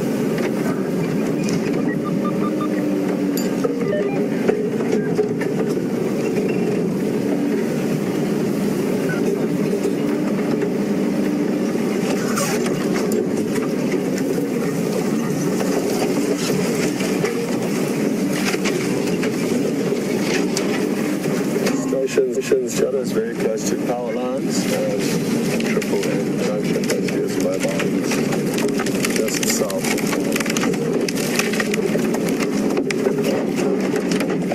So those Impala all seem to disappear. I'm not sure which direction they've gone, and she seems to be continuing moving to the east alongside us on the right hand side.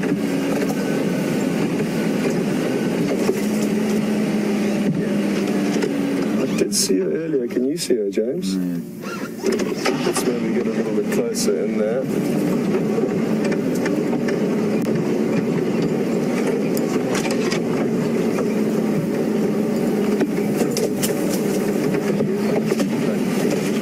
Okay, she just crossed in front of us here.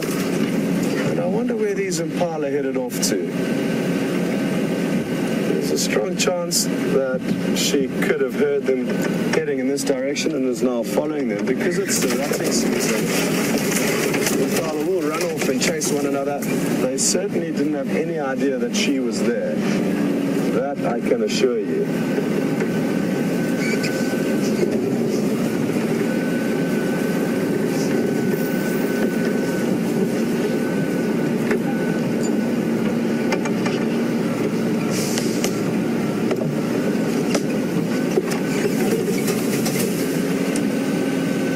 The sun really is beginning to warm us.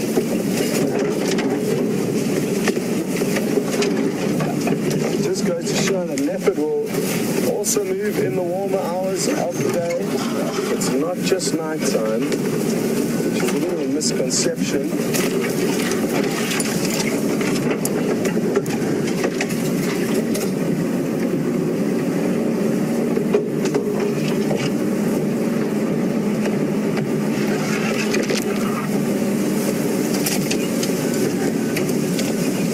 Hoping that we're going to be able to move ahead of her and stop the vehicle to allow James to film her and all of you to see her, but we do have to keep with her, otherwise we'll lose her. So I'm guessing she's going to pop up this termite mound, so I'm just going to stop here, and she should continue up onto the termite mound. They will often creep up for a good vantage point, and she appears to be doing that right now.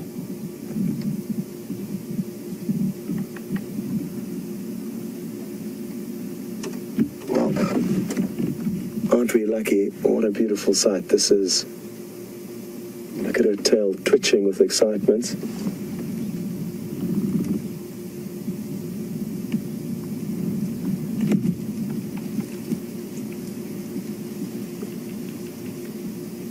She flattens her ears as she pokes her head over the termite mound to see what's on the other side.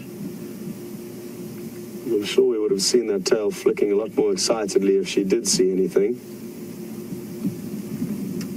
But just a few casual, gentle twitches indicates that she's content but not hugely excited.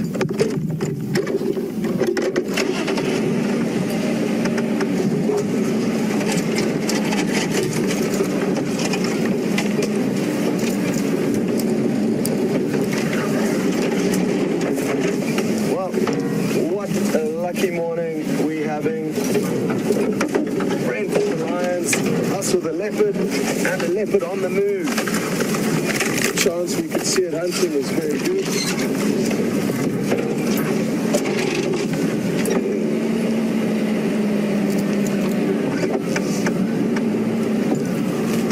A little riverbed that looks a little bit steep for us to cross through.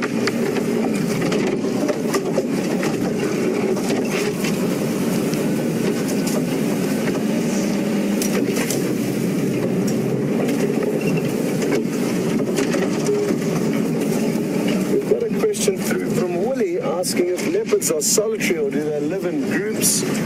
And they are indeed solitary, Willie. Unless they are mating or they are with their cubs, you will typically only see leopard alone. And it's only the lion, really, in the whole world that have realized the benefits of living in groups or prides. Other cats are all basically solitary. While we try and find this leopard again, though, and keep an eye on it, we're going to link across to Brent, see how the lion are doing, and we'll catch up with you a little bit later.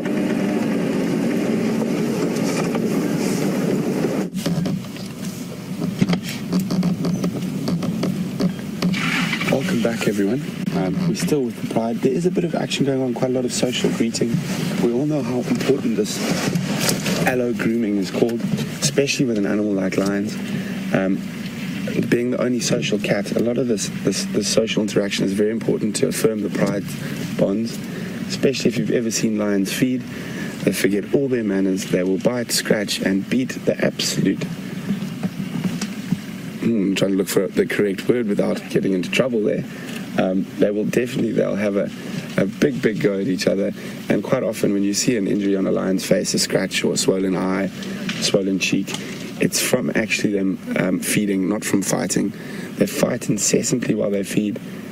So after they've fed and in quiet times, it's very important for the lions to reaffirm those social bonds that might have been broken during feeding. There are some buffalo bulls in the area, probably about 300-400 meters from here. It doesn't seem like the lions are aware that they're here, but I don't think they're probably going to move too much. Even though it is a cool morning, it is warming up quickly. So they are going to stand by here. And when you're tracking lions on foot or walking through the bush, it's a very interesting thing. You can always tell where a lion's been sleeping, because unlike where a buffalo or whatnot, there's normally a patch of long grass between, but where there's a pride of lions that have been sleeping during the day, they will normally flatten all the grass in that area, so you can actually see there's no grass standing up in an area where a pride of lions has been sleeping. So if they stay in this area during the day, the majority of that grass that's standing up between them now will be flat by 3 o'clock this afternoon.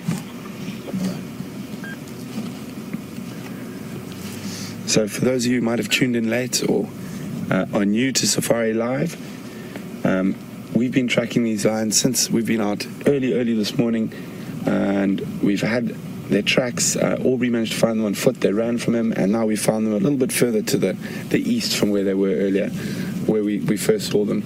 So really great to find them, and I know we're very happy. Scott's got a leopard, I've got lions. What a fantastic morning. So if you are new, we are live. You are seeing these animals live from Africa, wherever you are in the world. We also are interactive, so you can send us questions, and you can do that by emailing questions@wildearth.tv or just using the hashtag SafariLive on Twitter.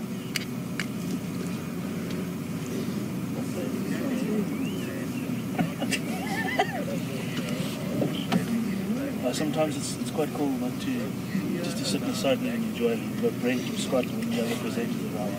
It's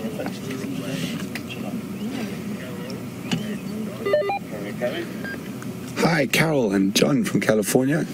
Welcome to the Sunrise Safari. Great to have you with us this morning. Carol, excuse me. Carol and John are both asking the same question about that young male lion that is a member of the pride. He's pushing about 3 years old, and the last time we saw him, saw this pride, he was not present with the pride, and there was a lot of speculation whether he had been pushed out already, and they'd like to know, because the two dominant males in the area, the Matimba males, are not present at the moment. They're further down south with the Styx lionesses. Is that why he's been allowed back into his natal pride? That is probably the case. He would have been hanging around the peripheries just trying to avoid those males while they're moving around, and now that the males are possibly, we think, very focused on mating with one of the Styx lionesses, the one who doesn't have cubs, it's very probable that he's used this opportunity to sneak back into the Pride and to take as much time and build as much strength and stuff from all the meat he's getting from the Pride before he has to set out on his own. But he has got to the stage now where he will be pushed out by the males.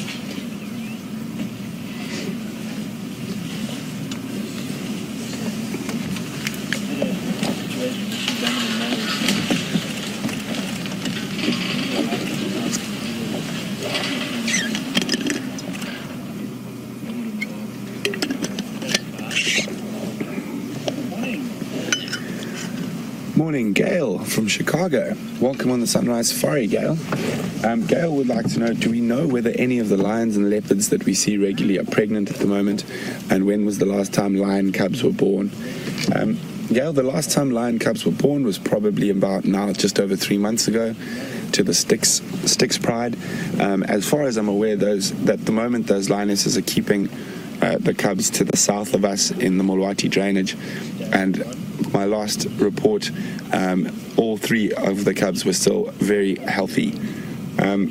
This Pride probably had cubs, the last set of cubs here probably pushing about 1.5 years at the moment. So it is possible that some of these lionesses might be coming to estrus soon, and that will definitely bring those dominant males in, and bad luck for the young male, because if there's a female in estrus here, he will have a very hard time staying with the Pride. So, and with the leopard scale at the moment, I don't know of any female leopards that we see regularly that are pregnant. Karula has been seen mating with Tingana and Mvula to the north and to the south of us. So it is possible, but we're going to have to wait a few months to know if she's actually been impregnated, because she was mating earlier, I think in December, and that did not come to fruition. So at the moment, I'm not aware of any leopards that are pregnant, but I definitely think one of the Styx lionesses is coming to estrus now again shortly, and that's why those Matimba males are spending the majority of their time down to the south of us, and I think she might be coming to estrus quite soon, so there could be some mating activity. With the gestation on both lion and leopard, it's between 90 and 100 days, so very short gestation, and the reason for that is that they have a very high mortality rate amongst the cubs of lion and leopard. So if they do lose their cubs, they immediately come back into estrus. So within 5 to 10 days of the cubs dying, they'll immediately come back into an estrus cycle and start mating again. And that is because of the high mortality rate in lions and leopards. Just hang on a second, I'm going to ask. Just now I'm going to ask Craig a question. He travels to the south of us, so he might know a bit more about what's happening with the Styx cubs than I do. There are 3 of them. Craig? No problem. Craig's just let us know that with those cubs, all 3 are still healthy and well. The lionesses, after we saw them a couple of days ago, they've headed back to the den where those cubs are, and the 2 Matimba males in that area. So the cubs have more than likely been introduced to the males by now. So there we go, Gail. I hope that helps you answer all the questions on babies and pregnancies in this area at the moment.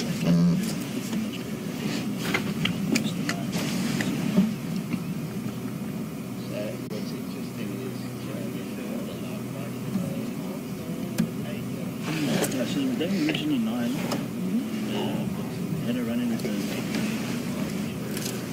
the coalition. Hi, Raisa. Welcome on Sunrise Safari. Raisa would like to know whether all 8 of the lions of the Nkrumah Pride are here. Yes, they are. We're going to show you now. I'm going to get Andrea to zoom out.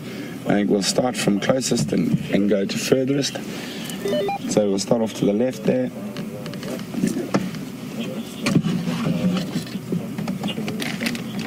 So there's 1, 2, 3. We'll go back right. 4, 5, 6, and then 7 and 8 right at the back. So all 8 members of the Pride are present and accounted for. I think what happened is they were hunting when we came across them earlier. That's why we could only see 4 in the beginning. Then we found the 1 lioness who was quite a far from the rest of them, and that was probably they got separated when they chased something.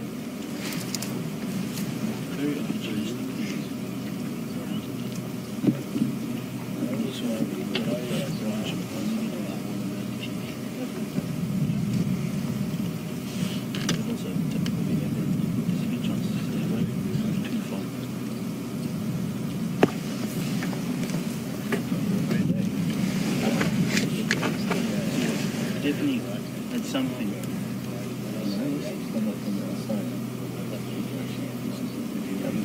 Yeah, I mean, if you look at this male here, all of them have got a nice little bulge in the stomach. Well, it seems like the Windy City, Chicago, is up and watching this morning. Another question from Chicago. Sid, welcome on Sunrise Safari. Sid would like to know, what is my scariest experience with lions? Well, Sid, it happened quite a few years ago when I was working inside the Kruger National Park in a private concession right on the Mozambique border. And that part of the world is quite famous for man-eating lions that feed off illegal immigrants that cross the border from Mozambique trying to get into South Africa. And we were working in a concession that had quite a famous pride. National Geographic did a show on them.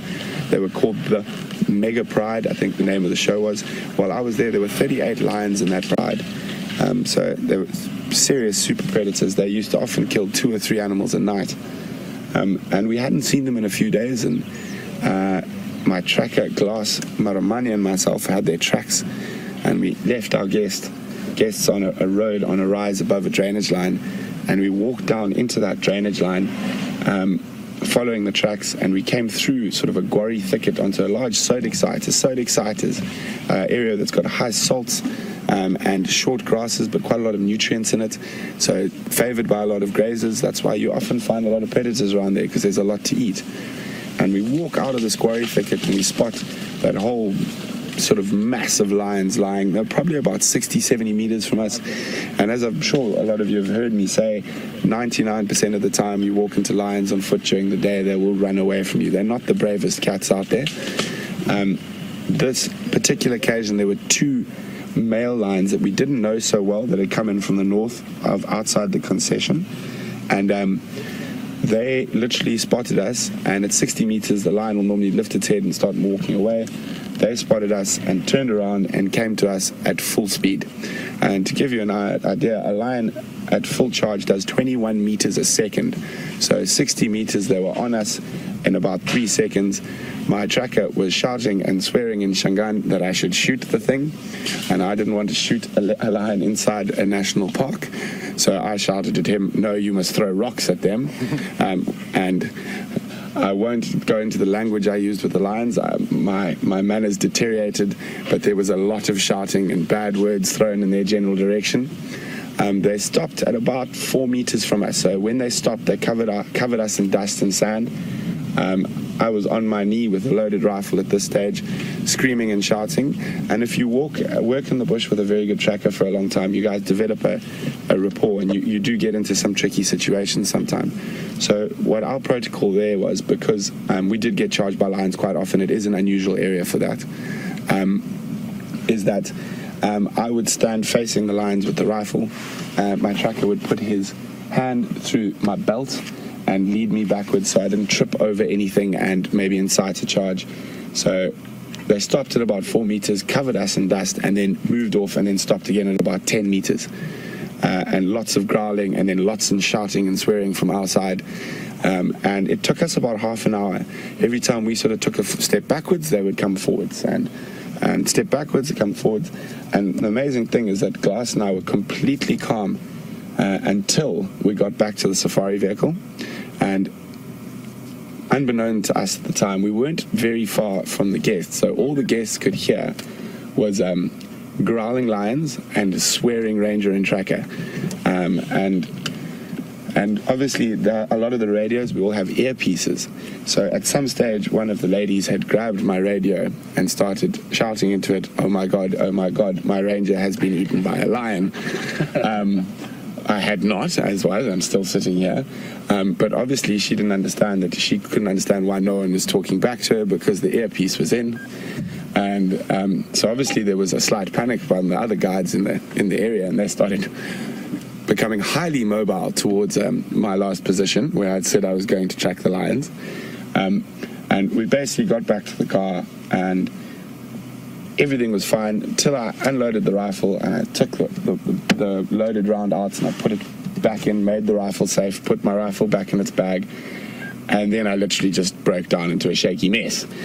My tracker couldn't even get into the car. He kept trying to step in, and he kept missing the door, the step.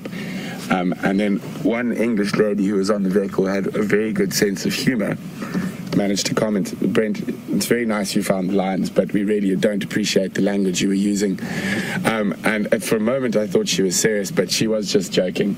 But it did take me a good 10-15 minutes to get the shakes off so I could drive off into the bush and find those lines. And we did proceed to have a wonderful sighting of them that morning.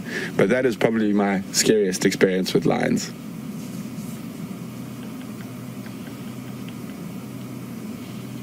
Gift of the gab.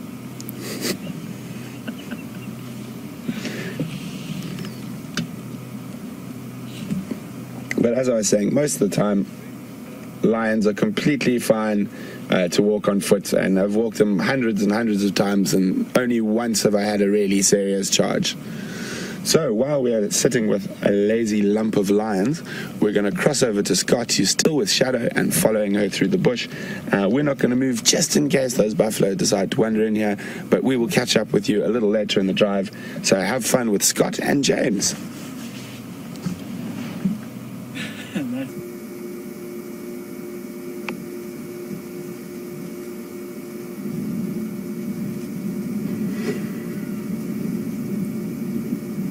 Welcome back, everyone. And Shadow has been keeping us very busy, stopping and starting through some very thick vegetation. She's been moving for short periods of time and then resting for short periods of time. And her periods of rest may become longer as it does become hotter, but she is still interested in something. She's sniffing very intently. It could simply be that her empty stomach is fueling her movements. Oh, now she's listening very intently. Oh, there's a hyena right here next to us. So she's heard of a hyena approaching. And isn't this interesting? It's just come out of a mud wallow. You can see it's covered in mud on its rump. And it can probably smell this leopard. And it's going to continue to use that incredibly powerful sense of smell. There's also another hyena on the scene, so not just one but two, to try and find out if this leopard does have any food. And hyena will trail leopard in the knowing that there could be an easy meal to steal.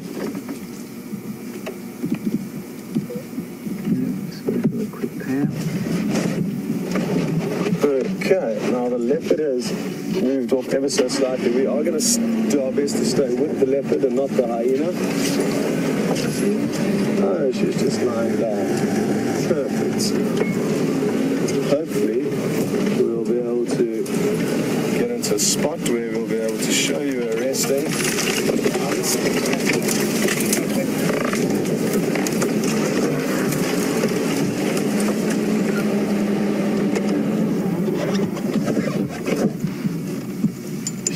Still watching the hyena very intently, and the hyena are continuing to pace up and down behind us. So at any point she could run off, and I'm sure these hyena are actually going to find her. They are coming closer and closer, and isn't it incredible that they can smell her? She's not worried. She knows she's very quick, and escaping these hyena for her are not going to be a problem. The hyena will also be less inclined to want to actually attack her. Oh, they're coming very close now. Get ready for action. There she goes.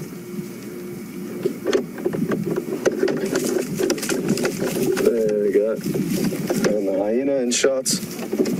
Now, I'm going to do my best to stay with this leopard. Choosing a route is going to be tricky because it's very thick, but it should work out. Just hold on for a second as I try and maneuver us through this thick bush.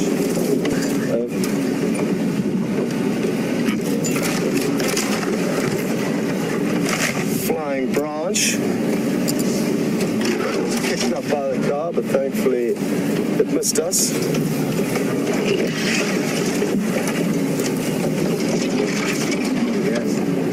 Good. I'm just going to stop here and let James zoom in as she slinks off into some more thick bush. There, he's already on her. And is she going to jump up onto that log? I'm thinking she's going to. And up there she'll feel safe. The hyena are still trailing her. And I think she's going to seek refuge up on this fallen down tree. Maybe not.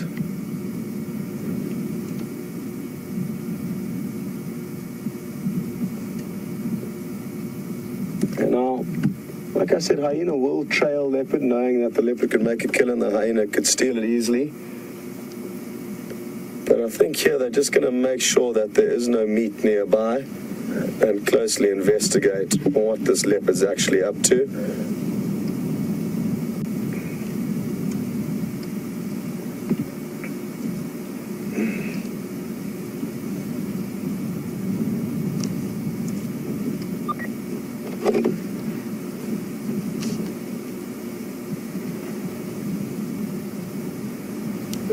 The shadow is now just crossed over Impala Plains under the power lines.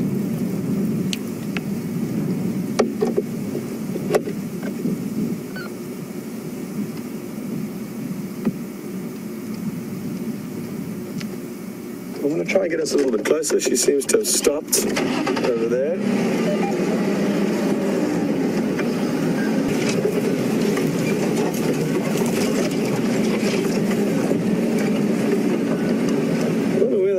Gone. They were last heading straight for her, but they appear to have maybe given up. Last station, confirm you're looking for Scott? Yeah, responded to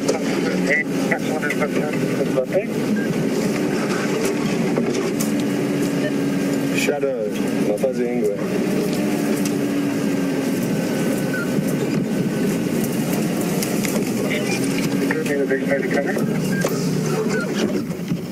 Come along Impala Plains. She's now mobile north from the power lines, just east of Impala Plains.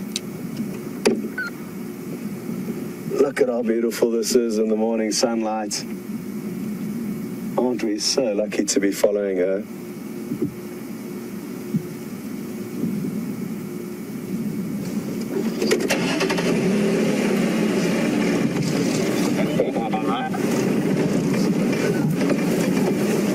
As the name of the road that she just crossed over suggests, there can often be impala in this area. And the road is therefore called Impala Plains. It doesn't mean that they're impala here all the time, but I know for a fact that there are large herds of impala that do pass through this area. There's good grazing here.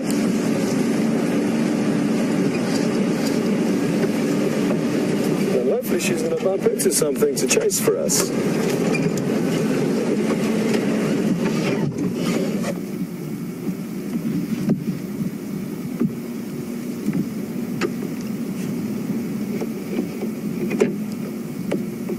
I'm going to be radio down now with the station joining the sighting. Could please control it.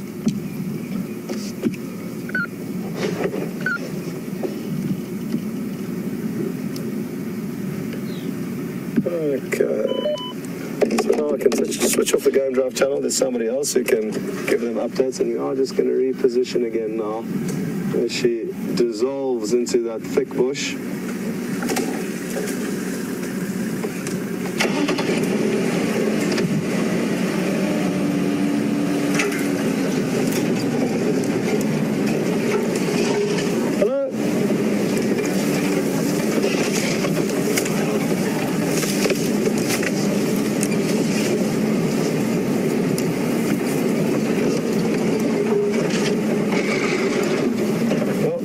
Vehicle's really going to battle now because they're in a long wheelbase car. We're in a short wheelbase car, which is a lot more maneuverable and easier to steer through this thick vegetation.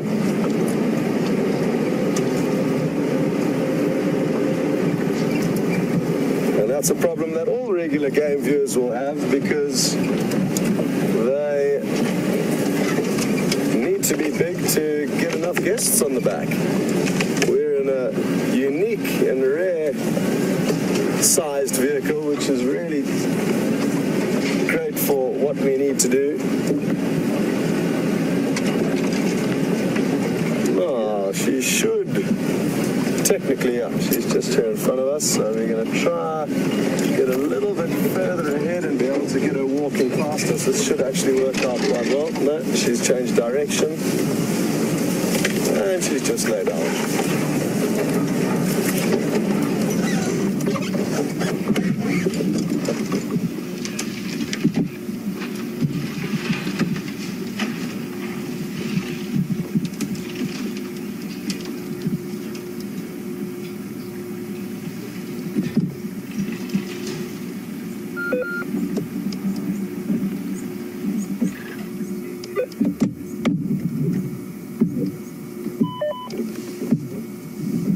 Now, like I did mention earlier, it is getting warmer. You can see her panting, not too heavily, but she's been moving a fair distance since we've been following her. And I wonder how many times she is going to move before she decides to take a proper rest. They do spend a lot of time sleeping every day. 16 to 20 hours is a statistic that's used for many cats, and that means we've been really lucky to follow her in this window period of movement, especially during daylight hours. It doesn't look like a year longer, and I can almost see, yeah, there we go, and she's coming right towards us. Isn't this awesome?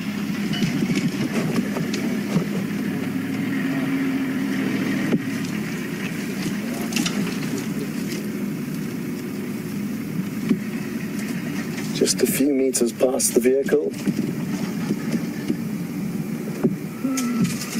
And on she goes.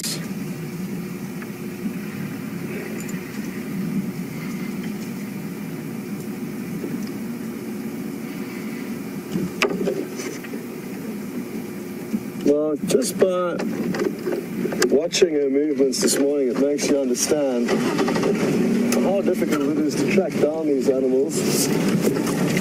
They are moving, or they can move in all different directions as she's doing now. She's just turned straight back west in the direction she's come from.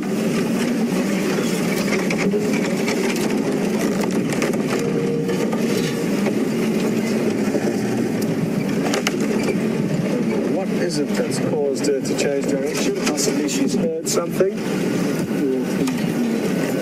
My earpiece is out. Thanks, James. Well, during all the off-roading, my earpiece popped out, not of my ear, I would have noticed that, but of the little audio box that it plugs into. So I've had no comms with the FC, the final control room. But now I'm back in action.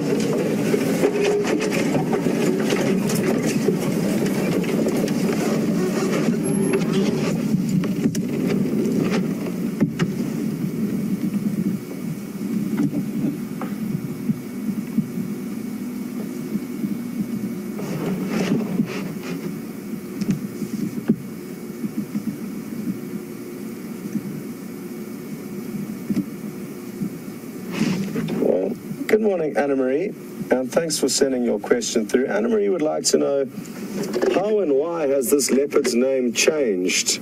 It was initially called Tingana. Now there's a male called Tingana, and now she is called Shadow. It's not uncommon for leopards' names to change for various reasons, just like we have now named her cub Sindile. That is just our own private name for her, if you like to say. It's not a name that's been decided upon by the guides in this area. And we are just going to use it amongst the Wild Earth family, rather than saying Shadow's cub all the time. And we will therefore get used to it being called Sindile until at around a year and a half it'll be given its own name by the guides in this area. So there's no set formula and correct way of... She just disappeared right behind the back of our vehicle. There's no set formula and correct way to name leopards, and it will vary on the area of operation. And as a leopard moves from one area where it may be named as a sub-adult, it could move onto a new property where the guides in that area name it. So it's a bit of a, not a grey area, but a bit of a, it's an issue that's encountered commonly in large areas, that animals get given different names by different people. And it's kind of unavoidable because the animals move. And as they move, the people who get to see them more often will decide on their own name for them.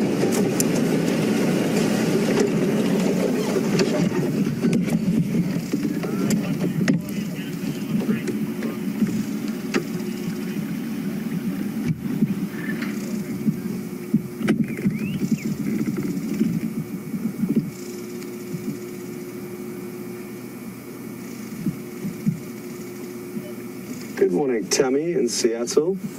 And Tammy would like to know where Shadow's cub is. And I've got a vague idea of where she left him. Well, actually, a very good idea of where she left him this morning. She left him just minutes before we got to her. So we didn't see them together, sadly. But they were together.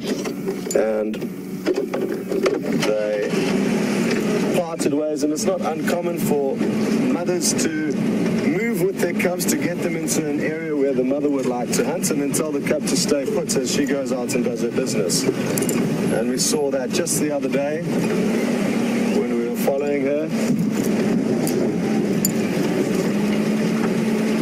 And like I say, great prospects for this afternoon, because if we don't manage to find her, we've got a good idea of where the cub could be hiding out. So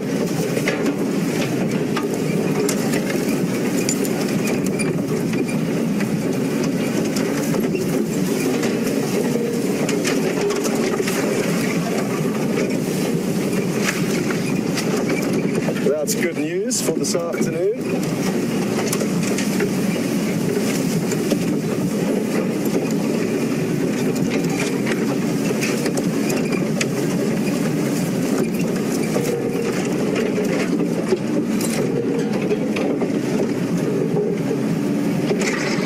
We should shortly be getting another good view of her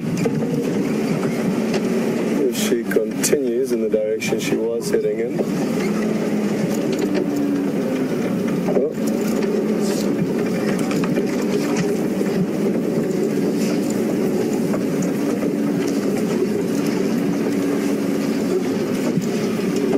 She's decided to lie down and have another break, which is possible.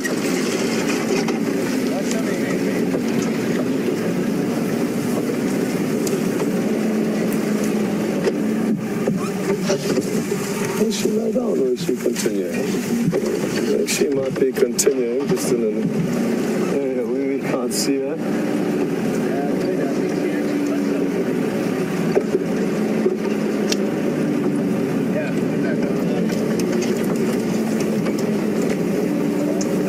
She's stalking something again.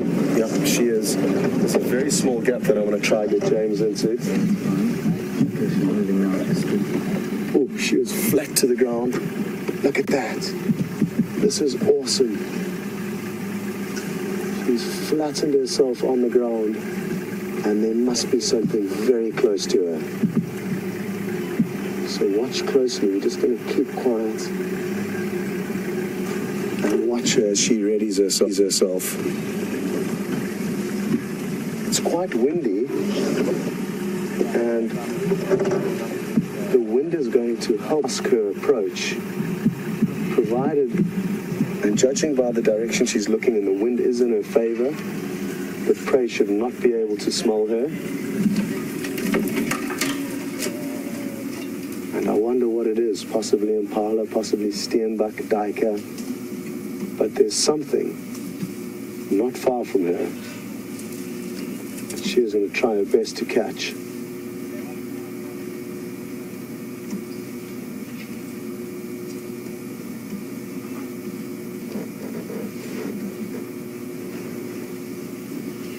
Now, in a situation like this, it is always tempting to try and get as close to the action as possible.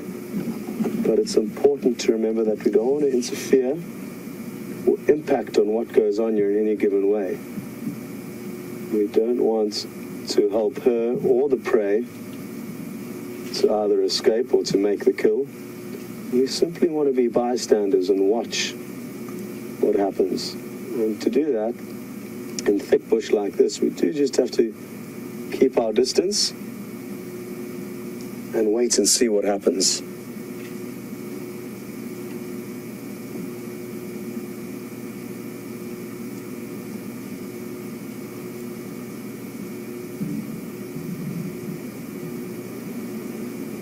Just like, oh, look at that. She's obviously seen a window of opportunity.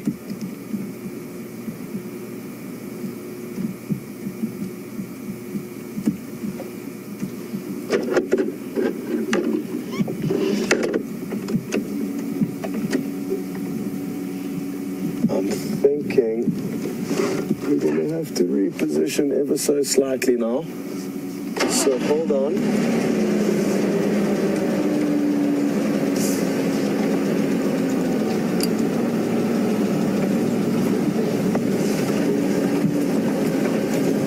Let's just try to creep ahead a little bit. See if we can work out what's going on.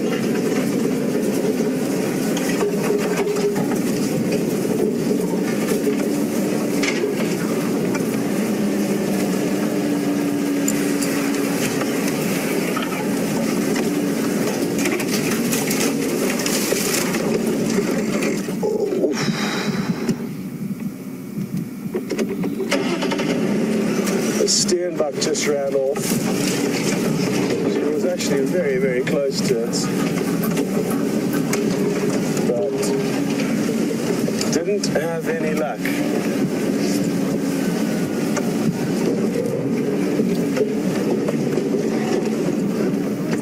The Steenbuck's a very small and agile antelope.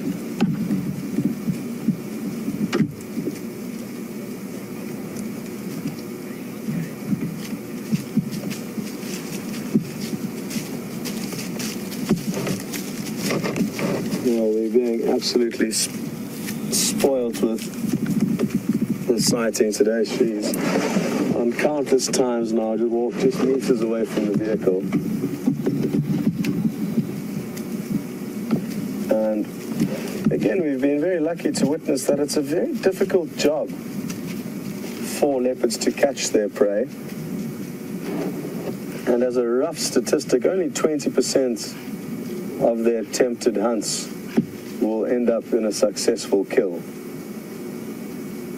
Hard to believe because they are such stealthy animals, but you do need to remember that their prey have adapted and evolved to escape being eaten for many, many years.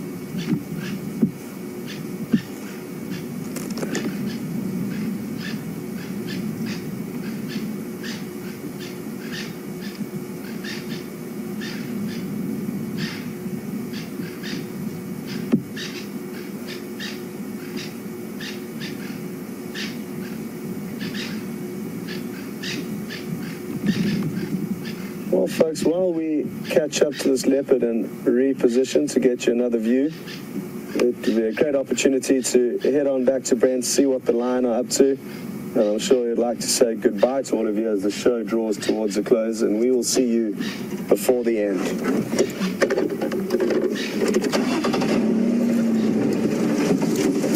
Every time you move.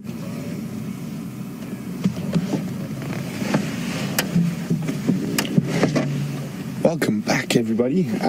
We are still with some very flat in Kahuma lions. As you can see, not much movement happening here. It is still quite cool, and there is a cool breeze.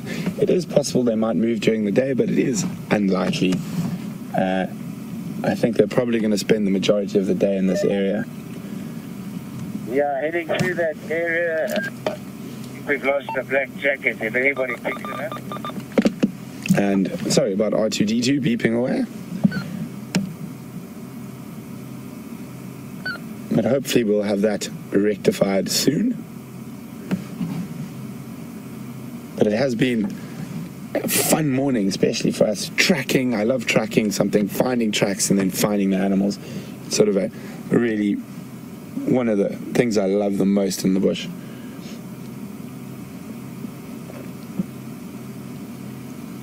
But there are buffalo reasonably close. Maybe if they make some noise this afternoon, it could entice the lions to follow.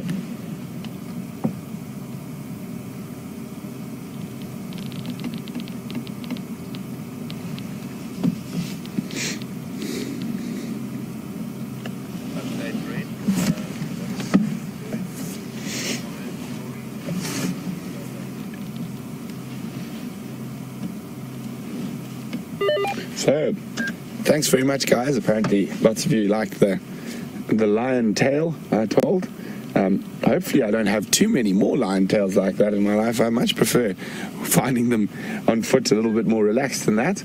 But it is a really good learning experience when tracking animals. That most of the time they're going to be fine, but you always need to be prepared for the time they're not, and not to panic. And not to run, most importantly. And that is quite easier said than done when you've got two massive male lions hurtling at you at 21 meters a second.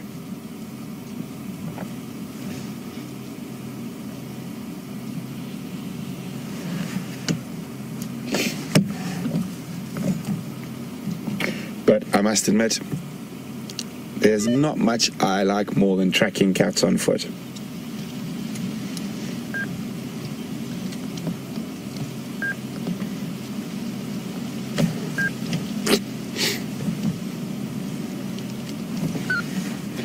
I have to turn R2-D2 up in case someone else wants to come to the lions. We're the only people here, and I think someone was looking to come here a bit earlier.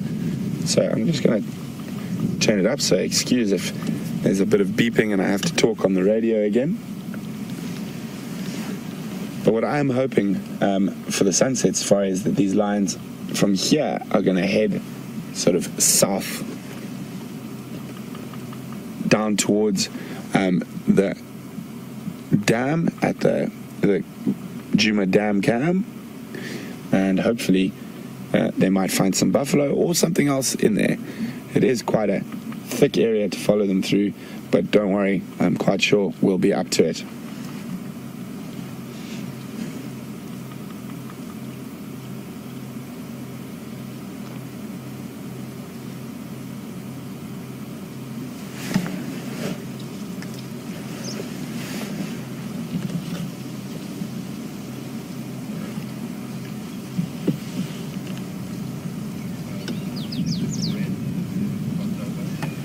So, it's been an absolutely splendid morning here on Wendy. We've had a fantastic time with you guys, and great to have you on the back while we actually tracked lions and managed to find them. So, very exciting and amazing that Scott has got Shadow, and I know Shadow's been hunting from what I've heard.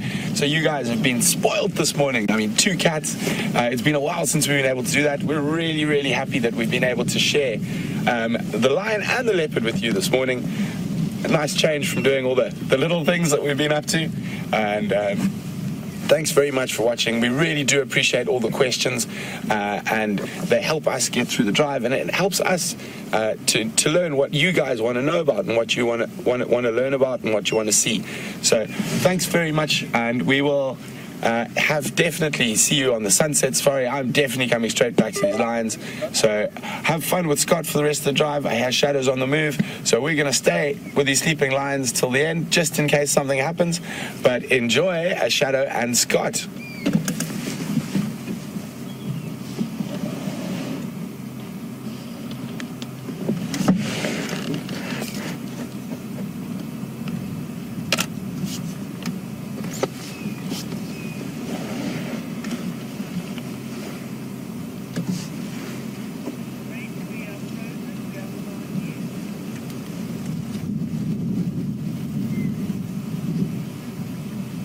So,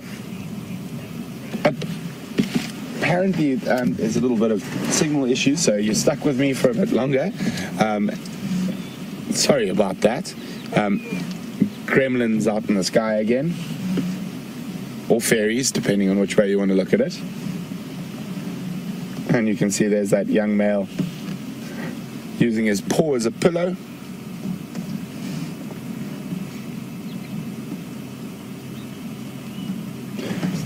It was nice to have them moving and stalking through the bush earlier, not just flat cats.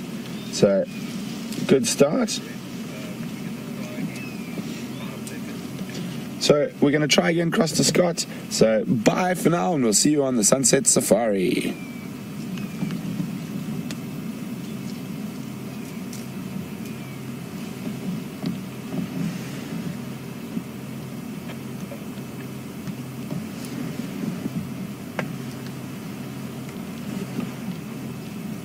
Last station, please repeat.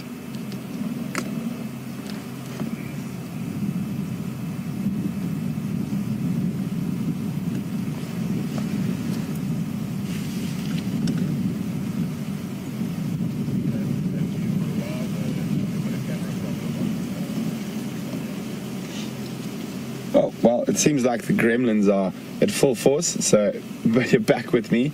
I don't know if you guys saw that. The lion suddenly just jumped up. I think they heard something on the wind. It could be that the fact that those two Styx males have been around, that they could be a bit nervous. That's why they were quite difficult to track this morning. Obviously, those males are not related and have had almost zero that I know of to do with the pride.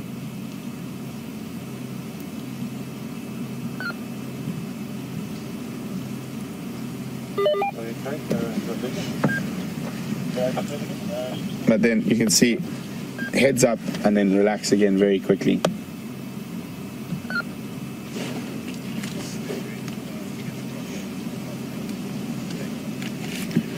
Bye again for the third time, and over to Scott, and we'll catch up with you on the Sunset Safari.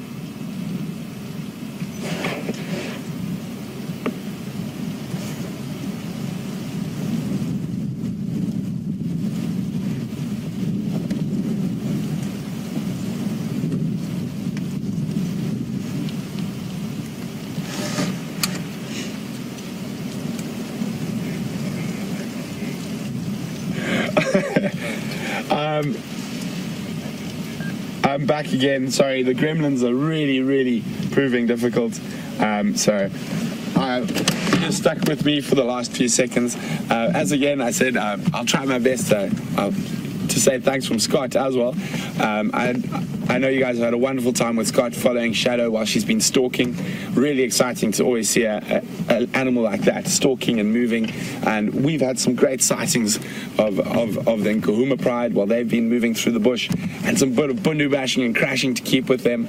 So it has been a fantastic morning. It took us a while to get onto those tracks and find these animals, but you can guarantee all of us here will definitely always try our best to find you the best sightings while we're out. And again, from both Scott and James and Andrew and myself and everyone in FC, we really do appreciate all the questions and interaction we have with you. It's one of the more rewarding parts about what